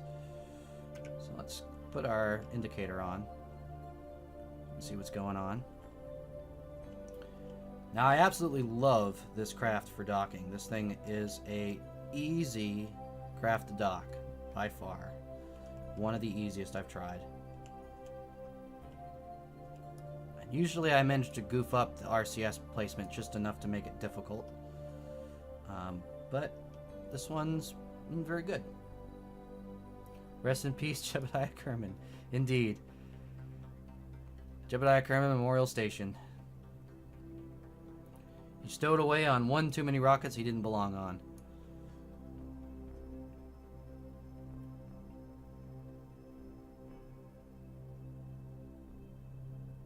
Alright.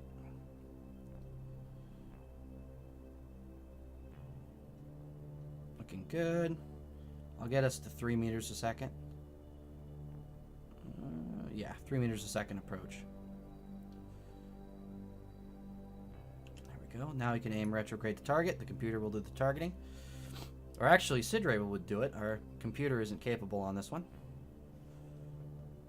Our probe core. Alright. You can see our docking node up top, where we've got most of our other craft docked. We do have the Lunar transport vehicle docked here on the temporary hatch. We do already have the new docking adapter for it loaded.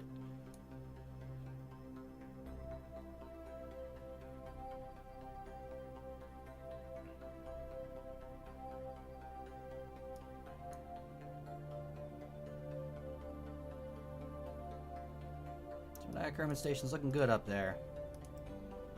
Do a quick pre-dock check, make sure nothing here has auto strut enabled, because that's created issues for other stations, namely the Valentina Kerman Memorial Station.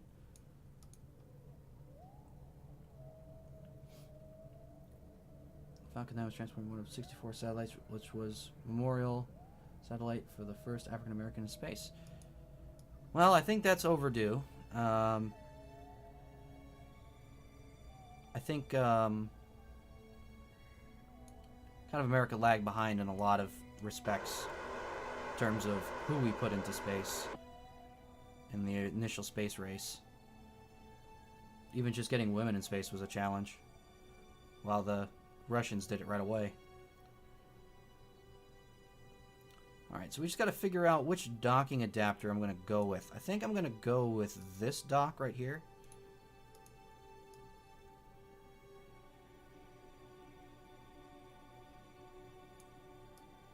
We're going to switch over to our targeting there, so we're going to have to control from here.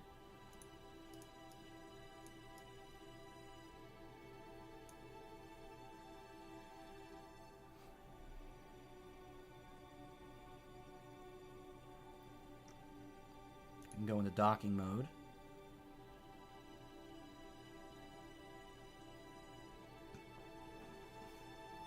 Yeah, they didn't have any plans to have any African Americans, which would have been nice to see in the Mercury, as you said. But they did have female astronauts that were trained up, ready to go for Mercury, and basically as a collective group, they decided that, yeah, no, we're not going to let women in space right now. We're not going to deal with that. Too much hassle, not enough benefit right now. And basically NASA turned them all away. I had one that went through complete flight qualification. Basically was ready to go. They could put her on at any point. And had they actually done that, they would have beat the Russians to having the first woman in space.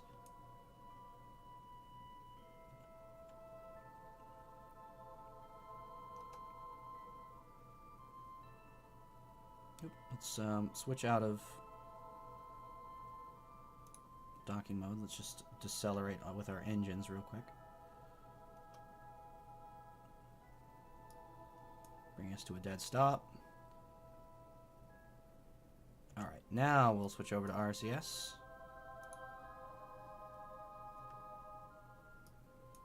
Actually, I won't even do that yet. I'm going to first line us up with the port. USSR and the Russians, same thing.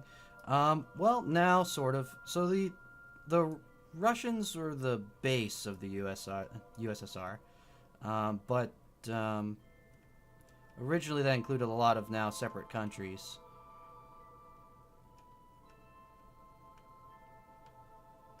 It was all part of the Soviet Revolution after. Well, I say after World War I, but it was actually during. It was at the end of the Russian involvement. Actually, fun fact, Valentina Kerman, the reason they chose Valentina for her name is actually after the first female cosmonaut.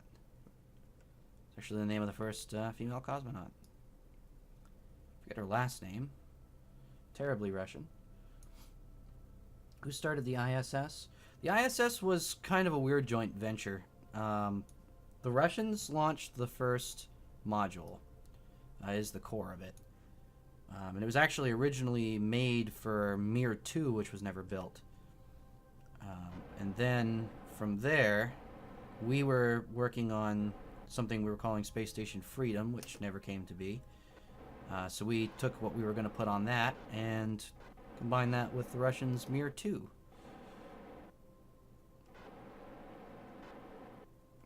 So it's kind of like, well, you've got one half of a station and you've got one half of a station, and both of our countries are cutting our budget. Let's make it a thing.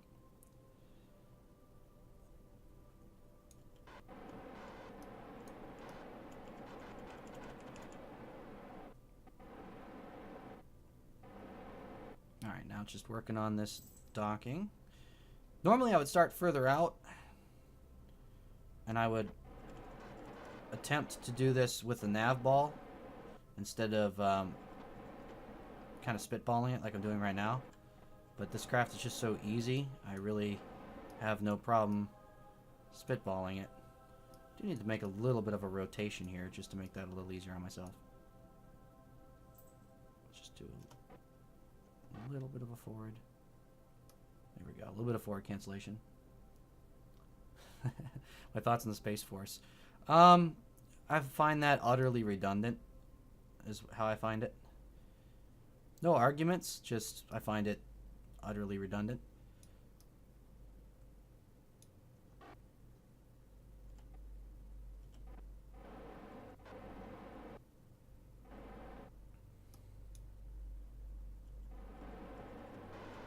Okay, cancel our movement. Oop. Cancel our movement.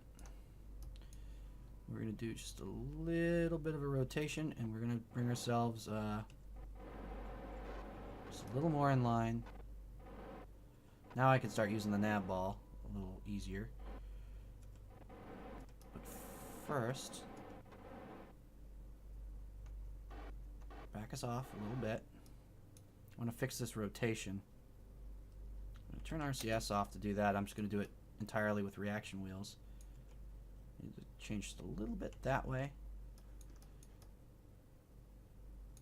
And just a little bit that way. Now we can go back into linear with RCS.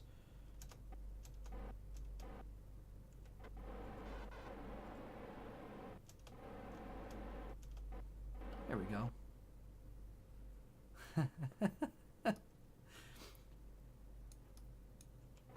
Repetitive.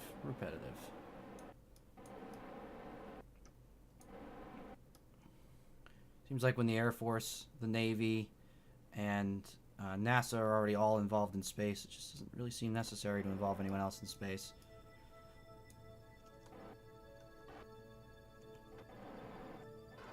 Start doing weird things like the Soviet Union did. Yep, a little bit of a messy dock there. That's alright, we still made it. Alright. So now... yeah, like I said, I don't really have any arguments with the concept. It's more, it just seems unnecessary. Let me see. What we need to do is cut down the amount of fuel that we have on this return craft, because I don't need the ridiculous amount of fuel that we have on this to deorbit.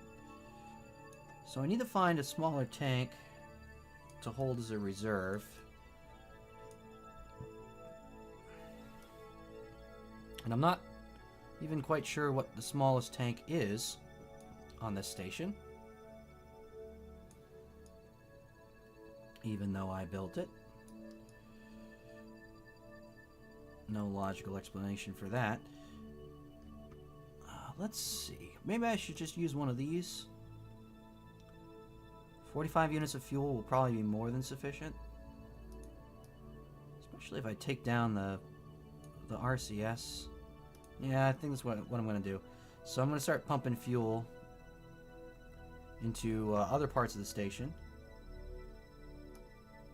If I can even do that. Is there even a place to try and put the fuel? Or is this fully fueled? This might be fully fueled. This might be a pointless exercise. Yeah, it's looking pretty fully fueled there. I don't know what I was thinking. Monoprop can still get fueled up, though. Start putting monoprop on the station. And I guess I could dump fuel into these craft for now, till a better opportunity arises.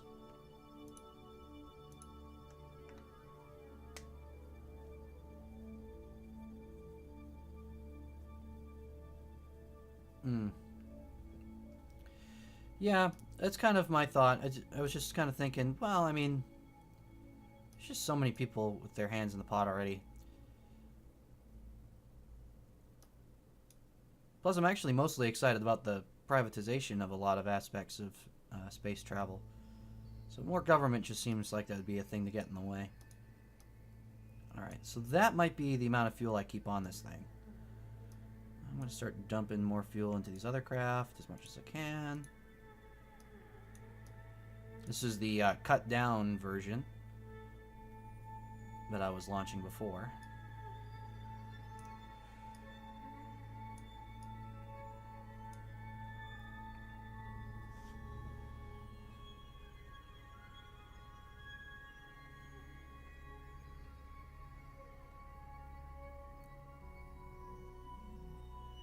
And then once I'm done doing all this fuel transfer... Ooh, 26 units of fuel. I wonder if I could deorbit with that. That might be better. Let's see if I can get away with it. Worst thing that happens is I have to send out a rescue party. Let's see if I can find another place to store fuel. I can fuel this back up. We can fuel that back up. And then I think all these are at full fuel now. I thought this one needed fuel, but I guess not. Huh. I can put fuel there. There we go.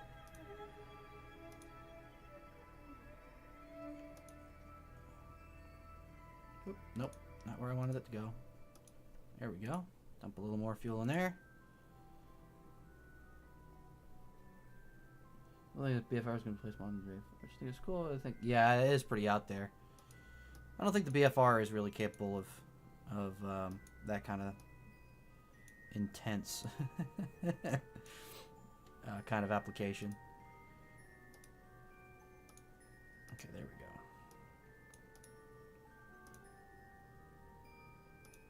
Dump that into this tank. I found another tank that needs some fuel. So the idea is that I'm using these crafts both to bring Kermit up and fuel at the same time. Which is definitely beneficial. That's still pretty much fully fueled. That's fully fueled.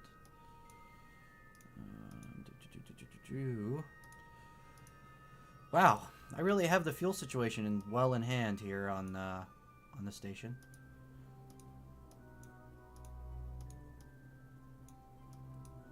All right, now, since I'm going to be basically stuck with that amount of fuel, I'm sure that's enough to deorbit. I'm going to dump the monoprop into some of these tanks as well. Just drag things out a little. Wish there was a way to speed up the fuel transfer, though. Or at least keep it running in the background while you do other things.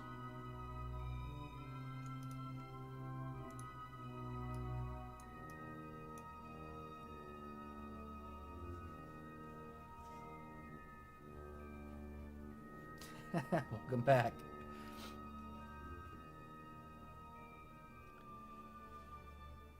Oh, back at the, unfortunately, the very boring part here. I apologize for that. Just going through and dumping as much fuel as possible off this test vehicle.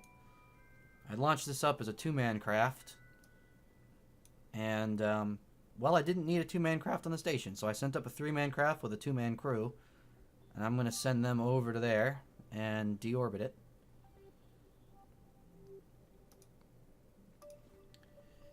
Let's see.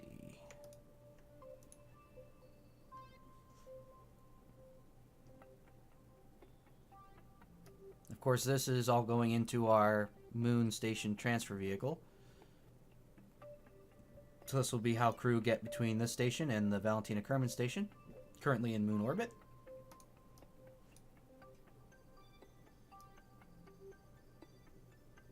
What does it control to move the fuel? What you need to do, you need to have it already selected, and then it is Alt. If you hold that and select another fuel tank, it'll let you transfer. Which actually might just reminded me, do I have fuel in here? Yeah, I got just a little bit of fuel I can dump in here. No, wasn't that one. This one. No. Really? Thought I just saw that I was missing fuel somewhere. Well, I'm losing my mind, apparently.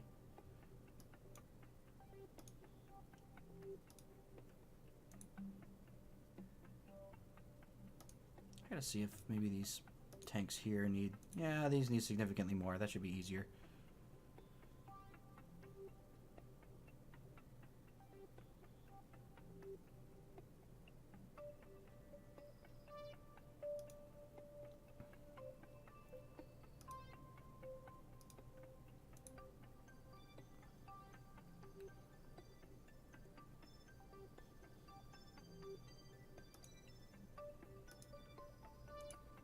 This is something for the highlight reel, huh?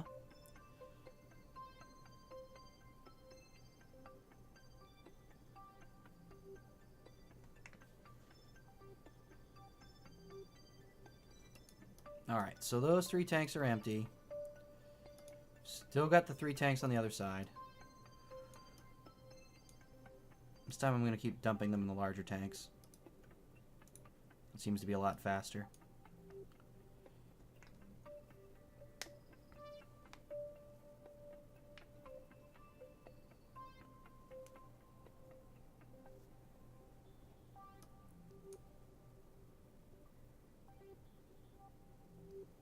Okay.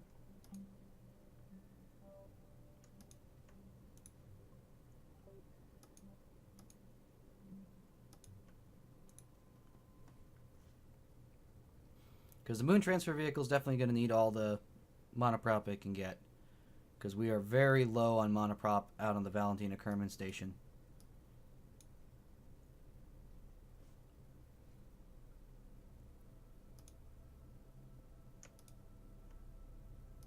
Let's see, which other tanks can I throw this in?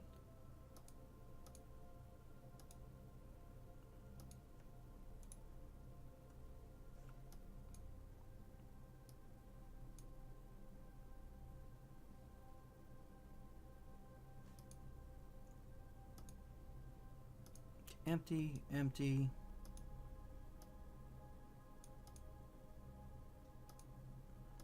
Nearly full. Okay, so this one needs to be dumped still. What about these tanks? These have plenty. Damn. Okay.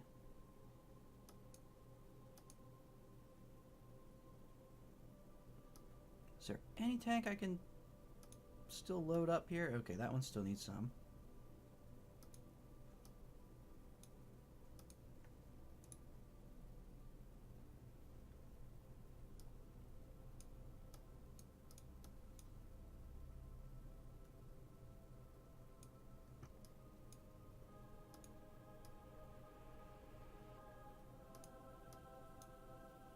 Accept more monoprop. Alright. It's 7. In case you didn't get bored of me transferring for an entire stream. How about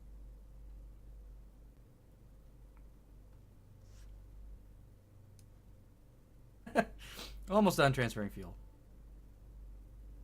I just clicked on something. Oh, it's just filled up. Okay. Boy. This is how to keep viewers. I'll tell. Just keep refilling tanks.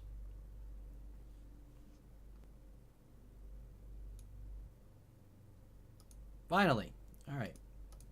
I'm going to transfer some crew over. So they're going to go over to the 2-man craft.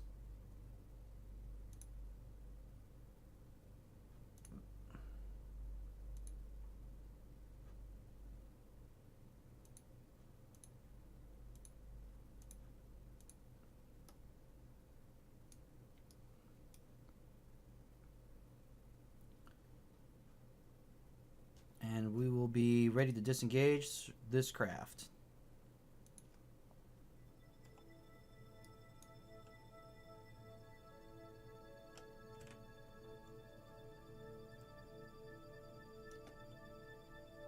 Oop, help if I angle the right way. There we go. We don't hit any.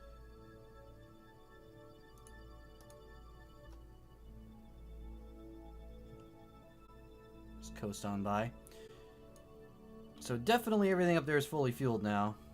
And the whole point of that, because I'm going to be rescuing 3 Kerman from moon orbit. Docked craft now left behind. I think that might be my personal record for craft. 5 of these craft, and then we'll just get ourselves a safe distance. Start aiming now for retrograde.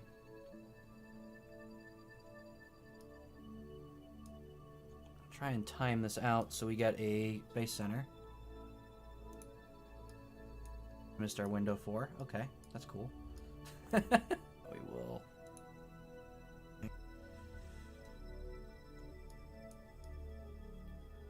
Now, one of the cool things, if we do a full orbit, we should see ourselves move away and then move back towards the station. I think. If my understanding of... Well, I might not have burned directly towards the planet, come to think of it, so maybe it won't do that. I was going to say, my understanding of orbital mechanics would be that if you throw something straight down, it... Screen keeps tearing. Yeah, I don't know what's actually causing that. I'm getting everything good on my side. I assume it is poor interface with Twitch at the moment, which is probably from my carrier side. Oh, perfect. Our apogee is right here. So we're going to start burning maybe right about... Actually, we're going to start burning there. Because the center's still going to be rotating under us.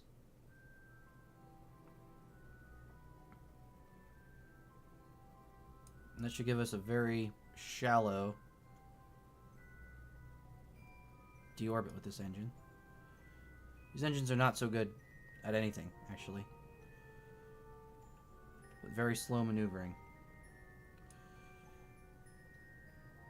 Alright, full throttle. Full throttle retrograde.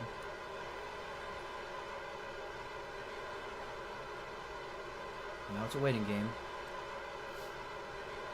Well, at this point, this is now just a return vehicle. We'll go and land these guys. They had a very brief stay at the station.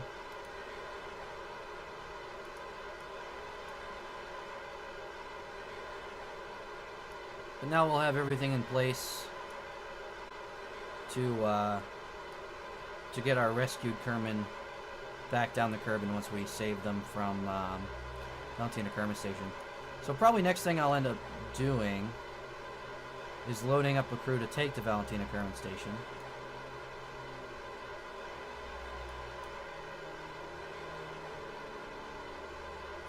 There we go, finally deorbit.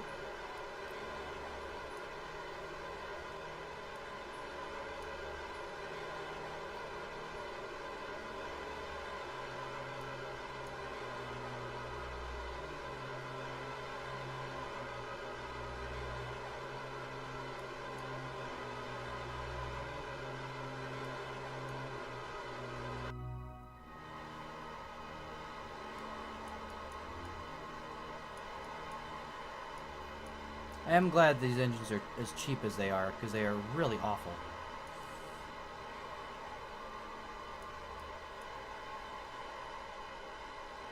They're actually fairly efficient.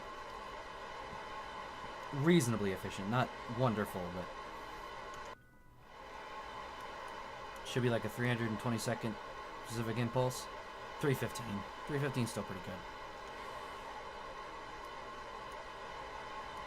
Alright, I'm going to try and plan our descent into Kerbal Space Center here. I want to try and land as close as possible to the Space Center.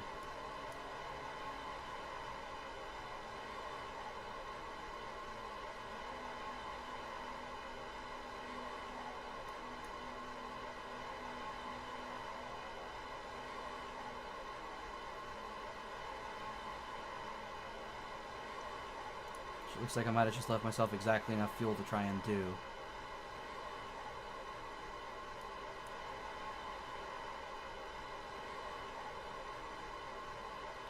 So this is career mode. Yep, this is all career mode.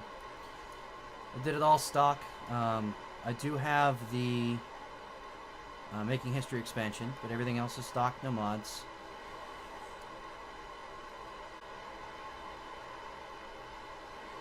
I'm doing quite good, actually. Aside from the occasional Kerman loss.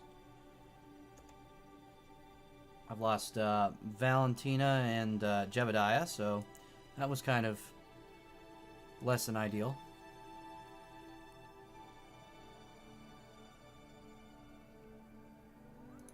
Alright. So overall, this whole infrastructure is something I'm trying out. I've never really tried to do like this multi-step infrastructure before, where we have a moon station, a Kerbin station, and a transfer vehicle. What difficulty? I set it actually to normal difficulty, but what I did is I turned on everything that I thought would make it be a little more realistic. Oh, that didn't sound good. There we go. So I turned on plasma on re-entry. So you do get a comms blackout on re-entry. I turned on passing out from G-forces. Aerodynamics can cause destruction, stuff like that. So anything I thought that would actually make it more difficult. Comm network was a big one. Revert flight, I don't. I did disable that as well. Basically anything I was thinking to myself was like, yeah, you know, this could be like a realism thing. I pretty much went for whatever would be the most realistic I could think of. We're actually looking like we're gonna get pretty close to splashdown right in front of KSC, which is what I was going for.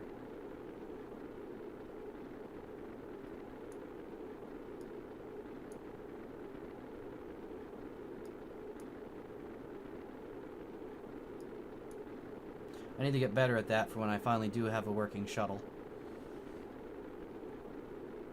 Planning the approach. Alright, should be safe to deploy the drogues pretty soon.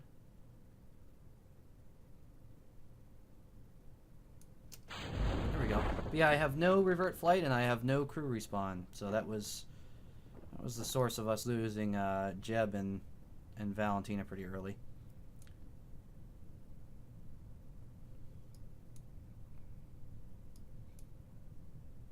Yeah, about 15 kilometers from the Space Center. That's not awful. Could be a lot better.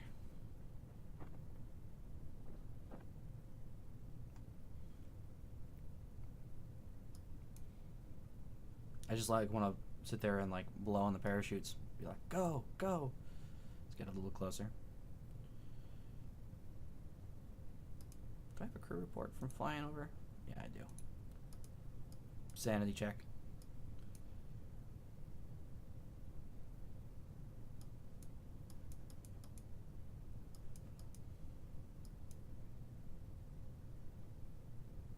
A little closer than 15. Once we finally get to the ground, looks like maybe more like 11 kilometers. Can't wait till these parachutes open all the rest of the way and stop giving me a heart attack.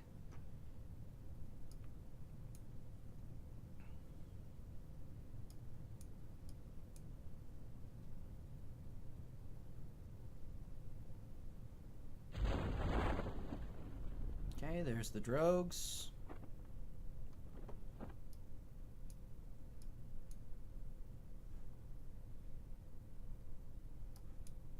Main should be shortly.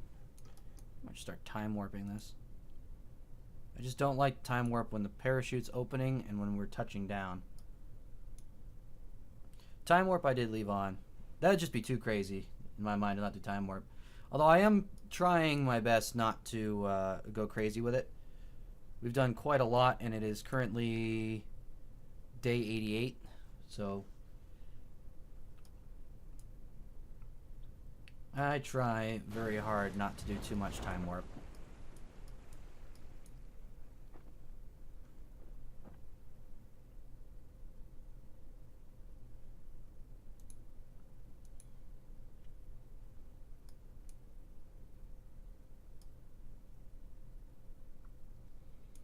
Alright, almost there.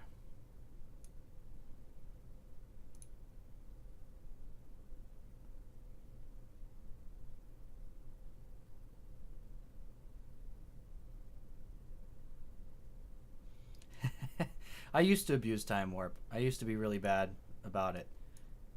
And I've been very careful on this one. So day 88, I've got a space station in orbit around the moon, a space station in orbit around Kerbin.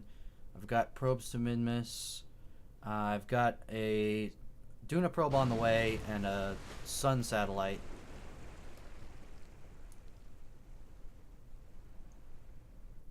Moment. Unfortunately, I don't speak Russian, but I do recognize, because I believe that's Russian.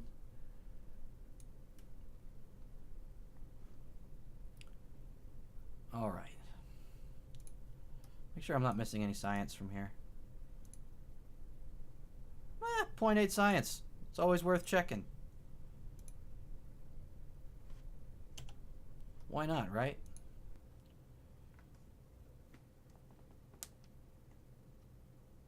All right.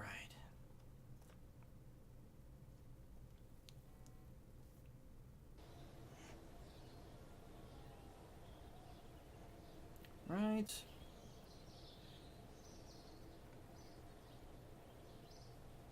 Now, 0.8 science, it's not too bad.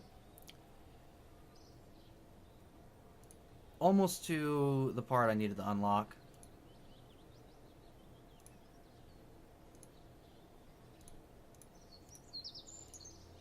So since I'm seeing some Russian here, I'm actually going to I'm going to go ahead and launch a very overly Russian themed K-15 rocket here and put a fuel tank up to the desperately underfueled Valentina Kerman station and start sending over the transfer vessel. So we need the K-15 G1 refueler. I am going to throw just a little topper on there and some aerodynamics just to make it a little better. And then our K-15.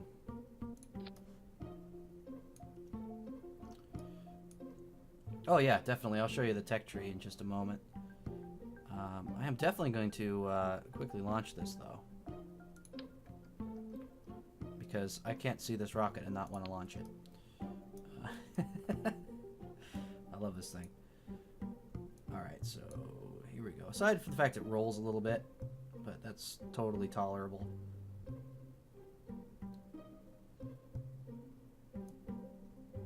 There we go.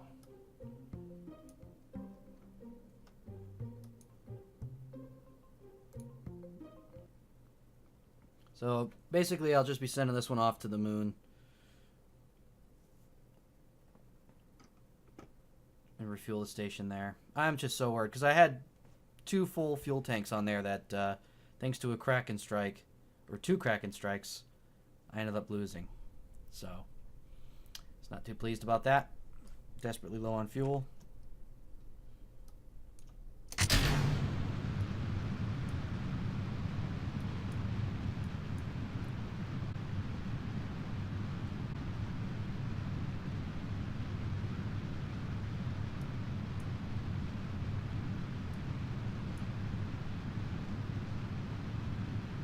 Once this get to 10,000 meters, I'll start nosing over.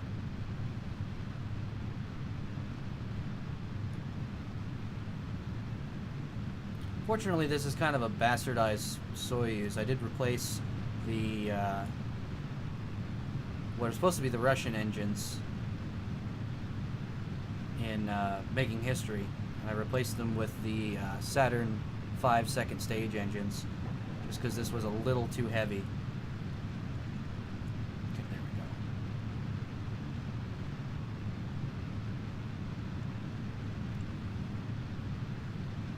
gives us a more aggressive ascent profile.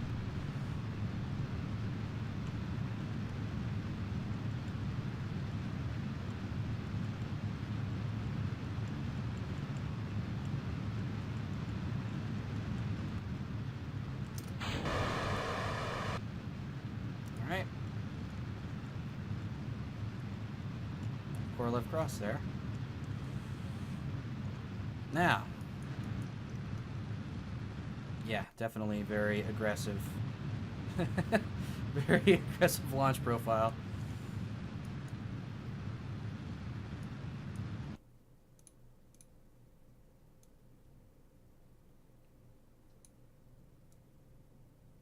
There we go.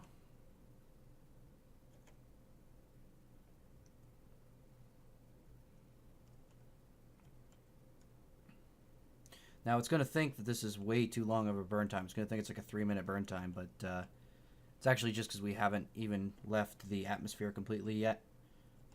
So it's calculating it as if we were going against air resistance the entire time, which we're not. In fact, we're about to be out of the air resistance.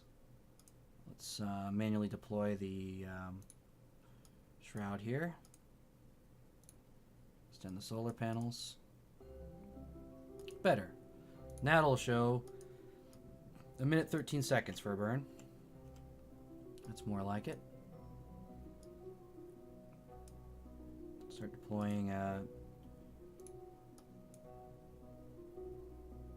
Oh, don't transmit, just extend.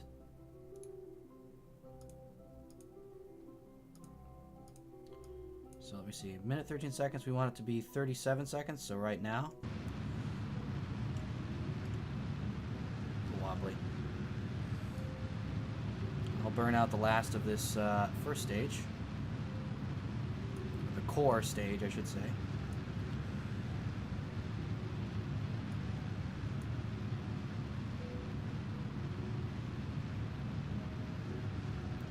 And second stage. Here the AJ-10.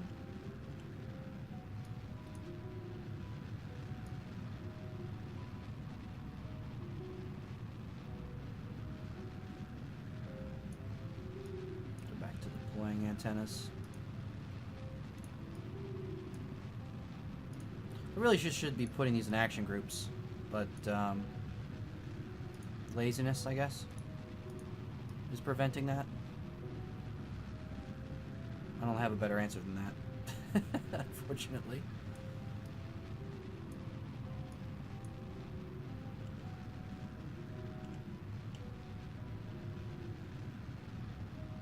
In orbit. We're in a nice, comfortable orbit, actually. By the looks of it. Yep. Start planning my maneuver for the moon, which is coming up very shortly. Excellent.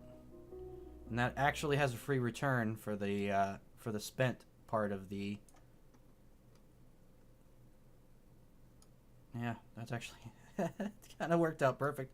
Normally it takes me a while to plan that out, and I just kind of did what I wanted to. So let's just transfer some fuel and make sure I can't just deorbit this now, because this top section actually deorbits separately.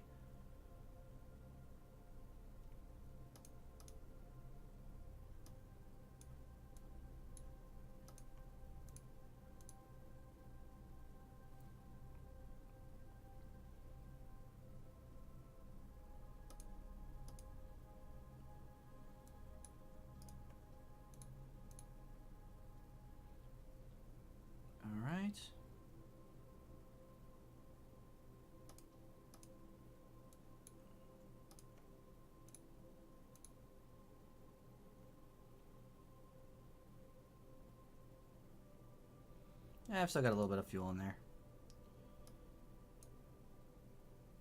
I really got to plan that out better. Put like a smaller tank up here.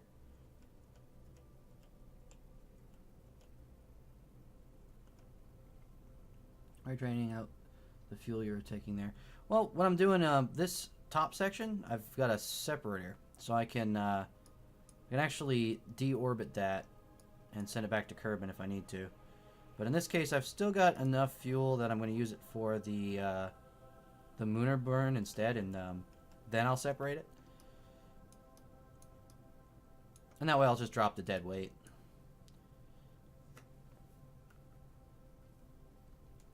But at this point, we'll be carrying it most of the way to the moon.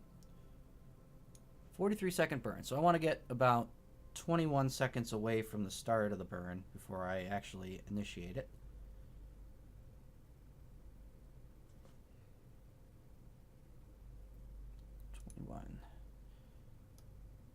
But yeah, that was my crazy solution to reducing the weight for the Mooner transfer, and it has never really worked out as intended.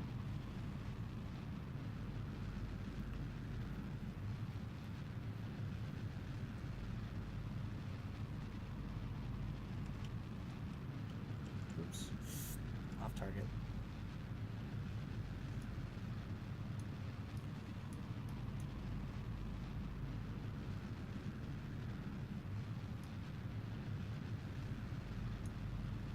Now we're on target.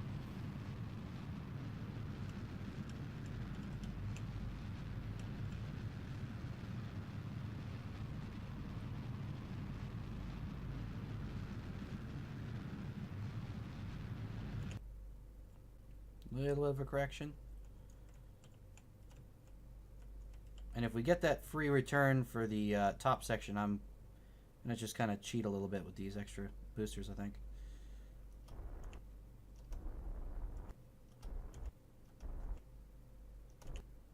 If not, I'll just be ejected later on. Let's see. What is our new... Oh, we're not even going to get on the counter. So let's go a little more prograde. Means we didn't time our maneuvers just right. And we should get very careful. Very, very low throttle. There it is. Good. And periaps does naturally fall back into Kerbin.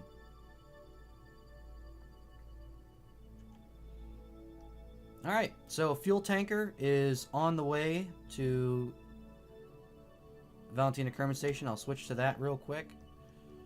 Just check on how everyone's doing over there.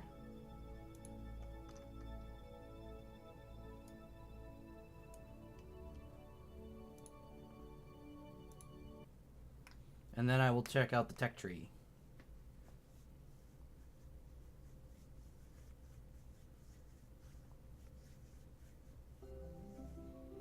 Because yeah, this guy, this is not a great station at the moment. We've got the lander already set up. We've got a harness system to try and bring it down to the moon. I have tested it, and it does work. So that helps us dock, since I don't want to waste any space on RCS fuel on the lander, any extra weight. But this is our only fuel tank, really. So we definitely need some replacements. And Tomler we've already rescued in the lander. He's now aboard the station. And we've got 2 more rescues to do, and then we'll bring them back.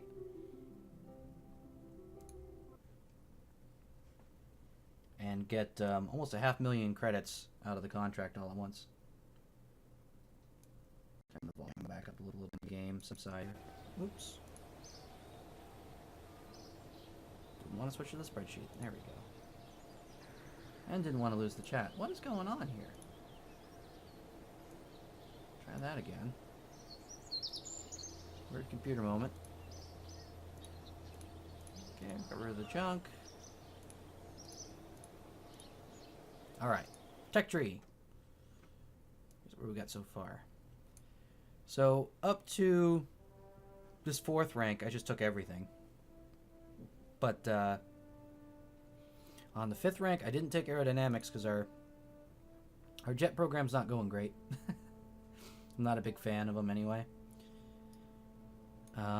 So didn't really do much there. And I started breaking into the 6th level. So I went with heavier rocketry, precise propulsion, so I can have the Separatrons. Didn't bother with larger fuel tanks because it's not totally necessary at the moment. I did get the docking adapter that I wanted, the larger docking adapter. This is next. This is what I want to go for, is the claw, so I can start taking some of the space debris out. Granted, I could be terminating them from the console, but I don't want to take that step. I don't want to be lazy about it. I want to actually go and deorbit it. Didn't really need these landing gear. Specialized controls, kind of extra. This will probably be the next one after that. Unless I want to try and save up and get scanning tech, or maybe probably actually scanning tech. Because I want to get to the point where we're mining. And that will be a very good use of the moon station. Will be to mine and convert fuel.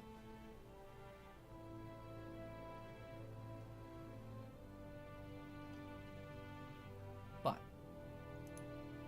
let's see, how are we doing on time? A little bit of an overrun. So I need to start looking at winding it down. So what I will do, let's get some crew on the transfer ship and bring the transfer ship over to the moon. Get it on the way at least. Right behind the fuel tank. So we want a Kerman station. Want to fly it.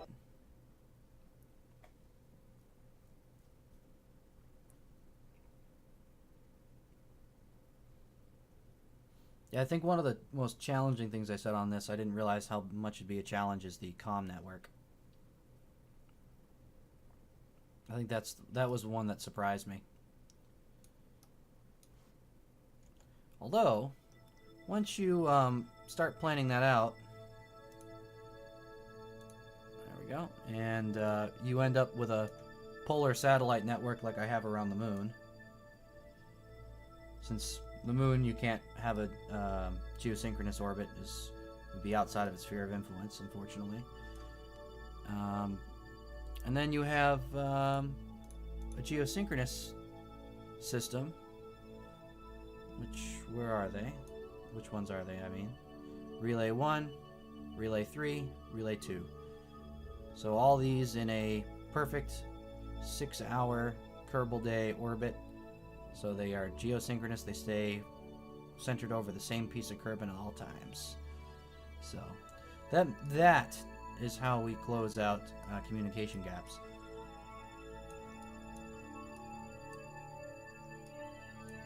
But anyway, what I want to do, I want to get some crew over to this guy. So I want to start picking them. So who all do I have in each of these?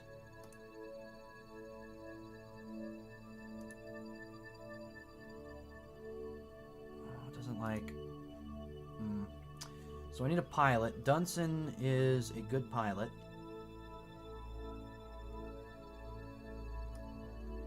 And he is currently not doing much of anything. So I'm going to transfer Dunson into the pilot seat.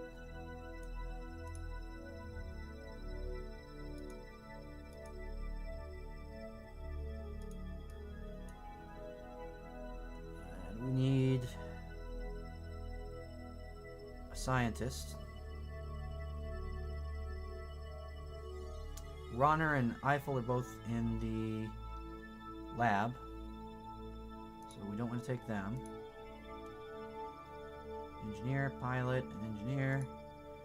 We do need to take an engineer.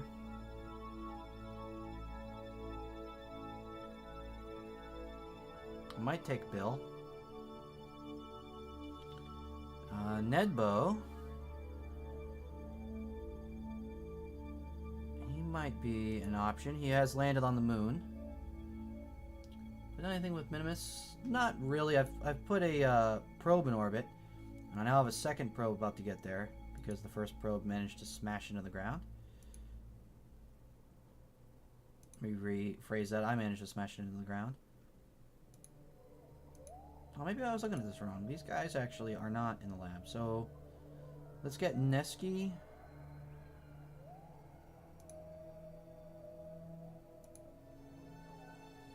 Neski and Ronner.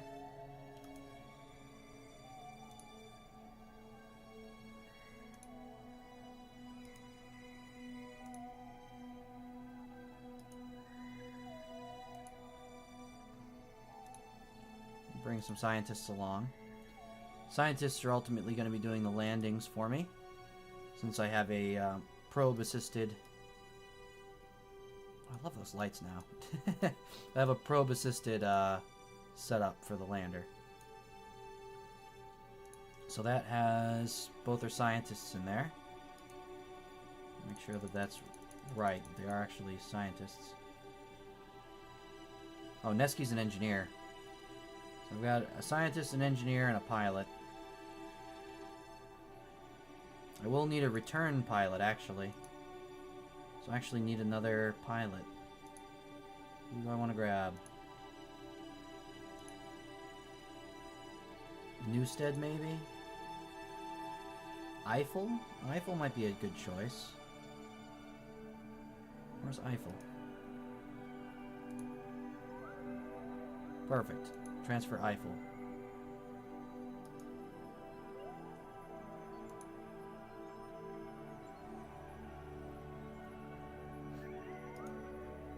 Okay. Just verify they're all in there. Yep. So Dunson and Eiffel in the front compartment. We've got in the passenger compartment our scientist and engineer.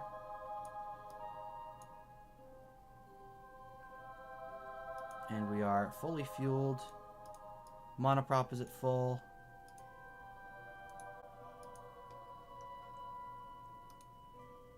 I think they're ready to go. They're ready to transfer.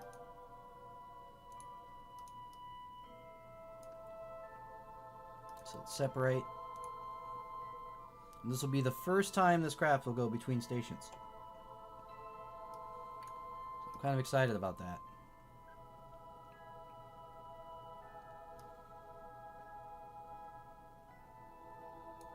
And this craft, of course, is not meant to ever land.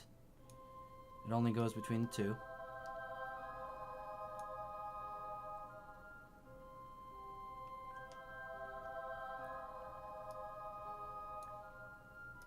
Let's get a little bit of distance here. Start planning out its maneuver. Its maneuver will be right about here.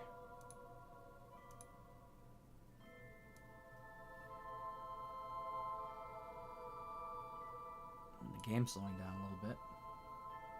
The stream's still doing alright there.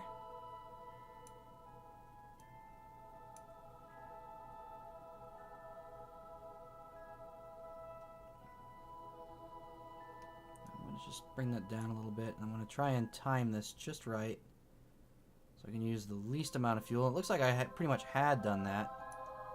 That should actually be the perfect burn right there.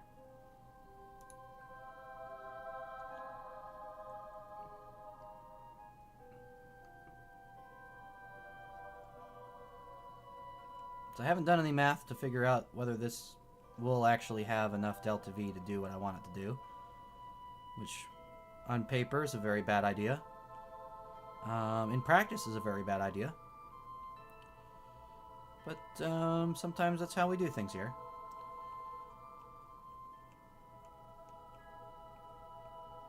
Sometimes you just gotta take a crew and head off and do it.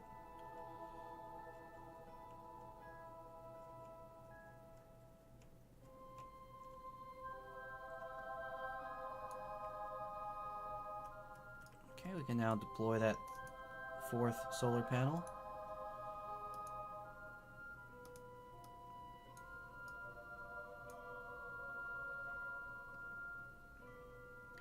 And we can RCS just a little bit out of the way.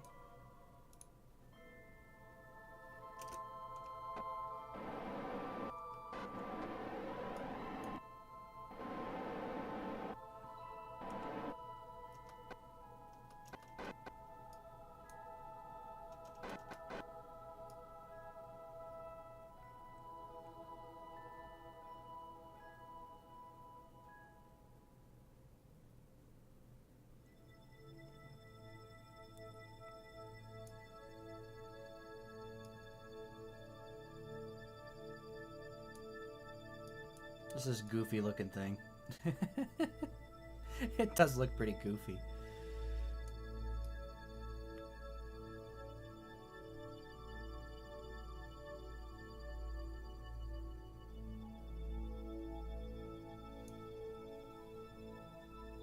I just hope this all goes according to plan.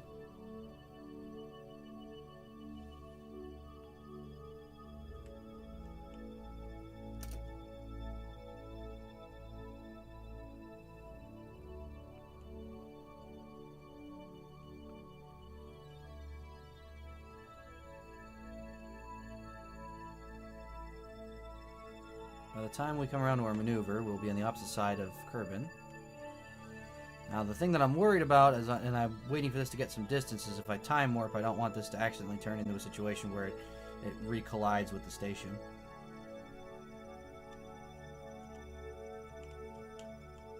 Which can actually happen in orbital mechanics.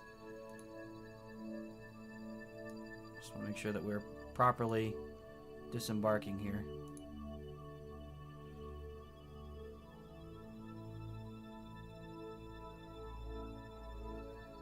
Now that's a cool view right there. Wish I remember what the UI button was. That'd be a good screenshot right now. I feel like it's probably tab. Is it tab? Nope.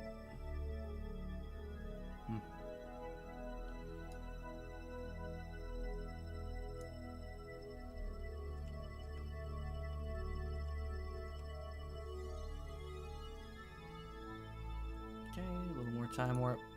Let's get us over to our maneuver.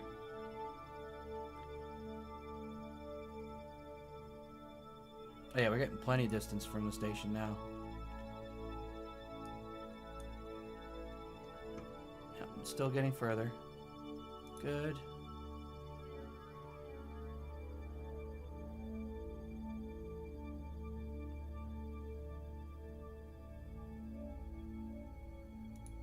F2. It is F2. Oh well. Still a pretty cool shot.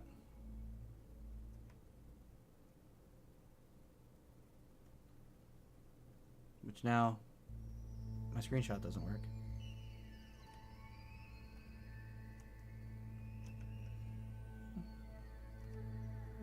Screenshot's not working anyway. Weird. Take it from the video. Alright, we'll have a 1 minute 29 second burn. So we want to get ourselves about 45 seconds away from the start of our burn. This craft is heavier than I realized.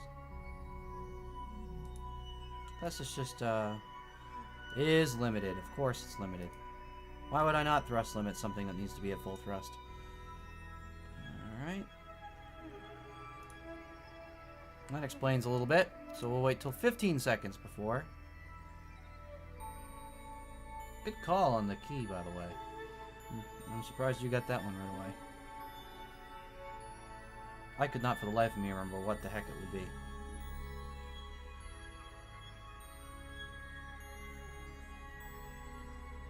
It does totally look like the station's going to be like in our path, doesn't it?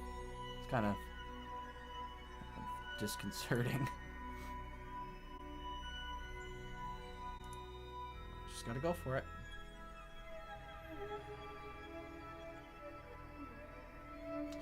Okay, engine's not active. There we go. There's an active engine for you. One more wave goodbye to the station.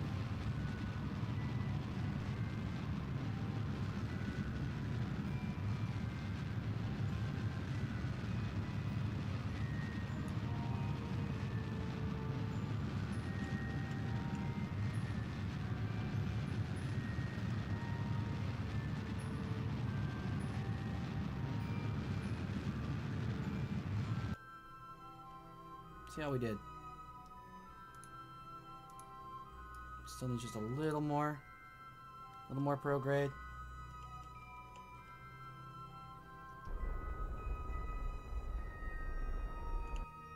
Here we go.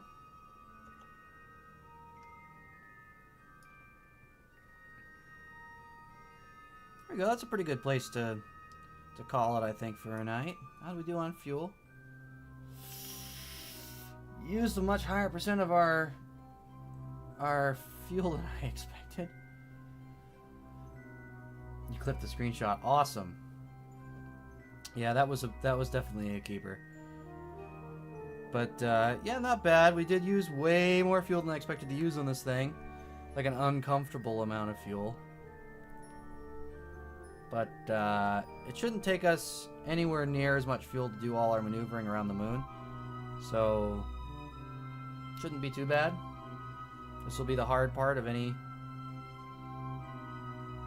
the other fuel transfer is still en route. It's ahead of us a good ways. So, we're still about 5 hours, a little over, till we hit Mun's Sphere of Influence. The refueler, this guy should be more like 4 hours from, based on all the time warp we did.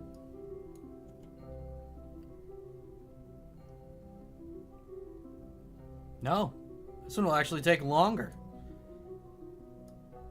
That's unexpected. Did I just take a really inefficient path to... That's interesting. So yeah, this one will actually arrive at the moon after our little transfer vehicle. That's not what I expected.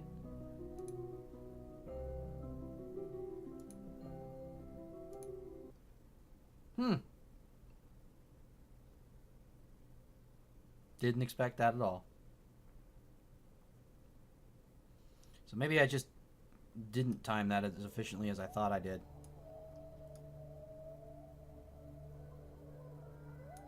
Would explain the extra fuel expenditure. But yeah, so when this gets to the Valentina Kerman station, it'll dock. We'll refuel it with the fuel tanker that's going to be arriving probably after it. And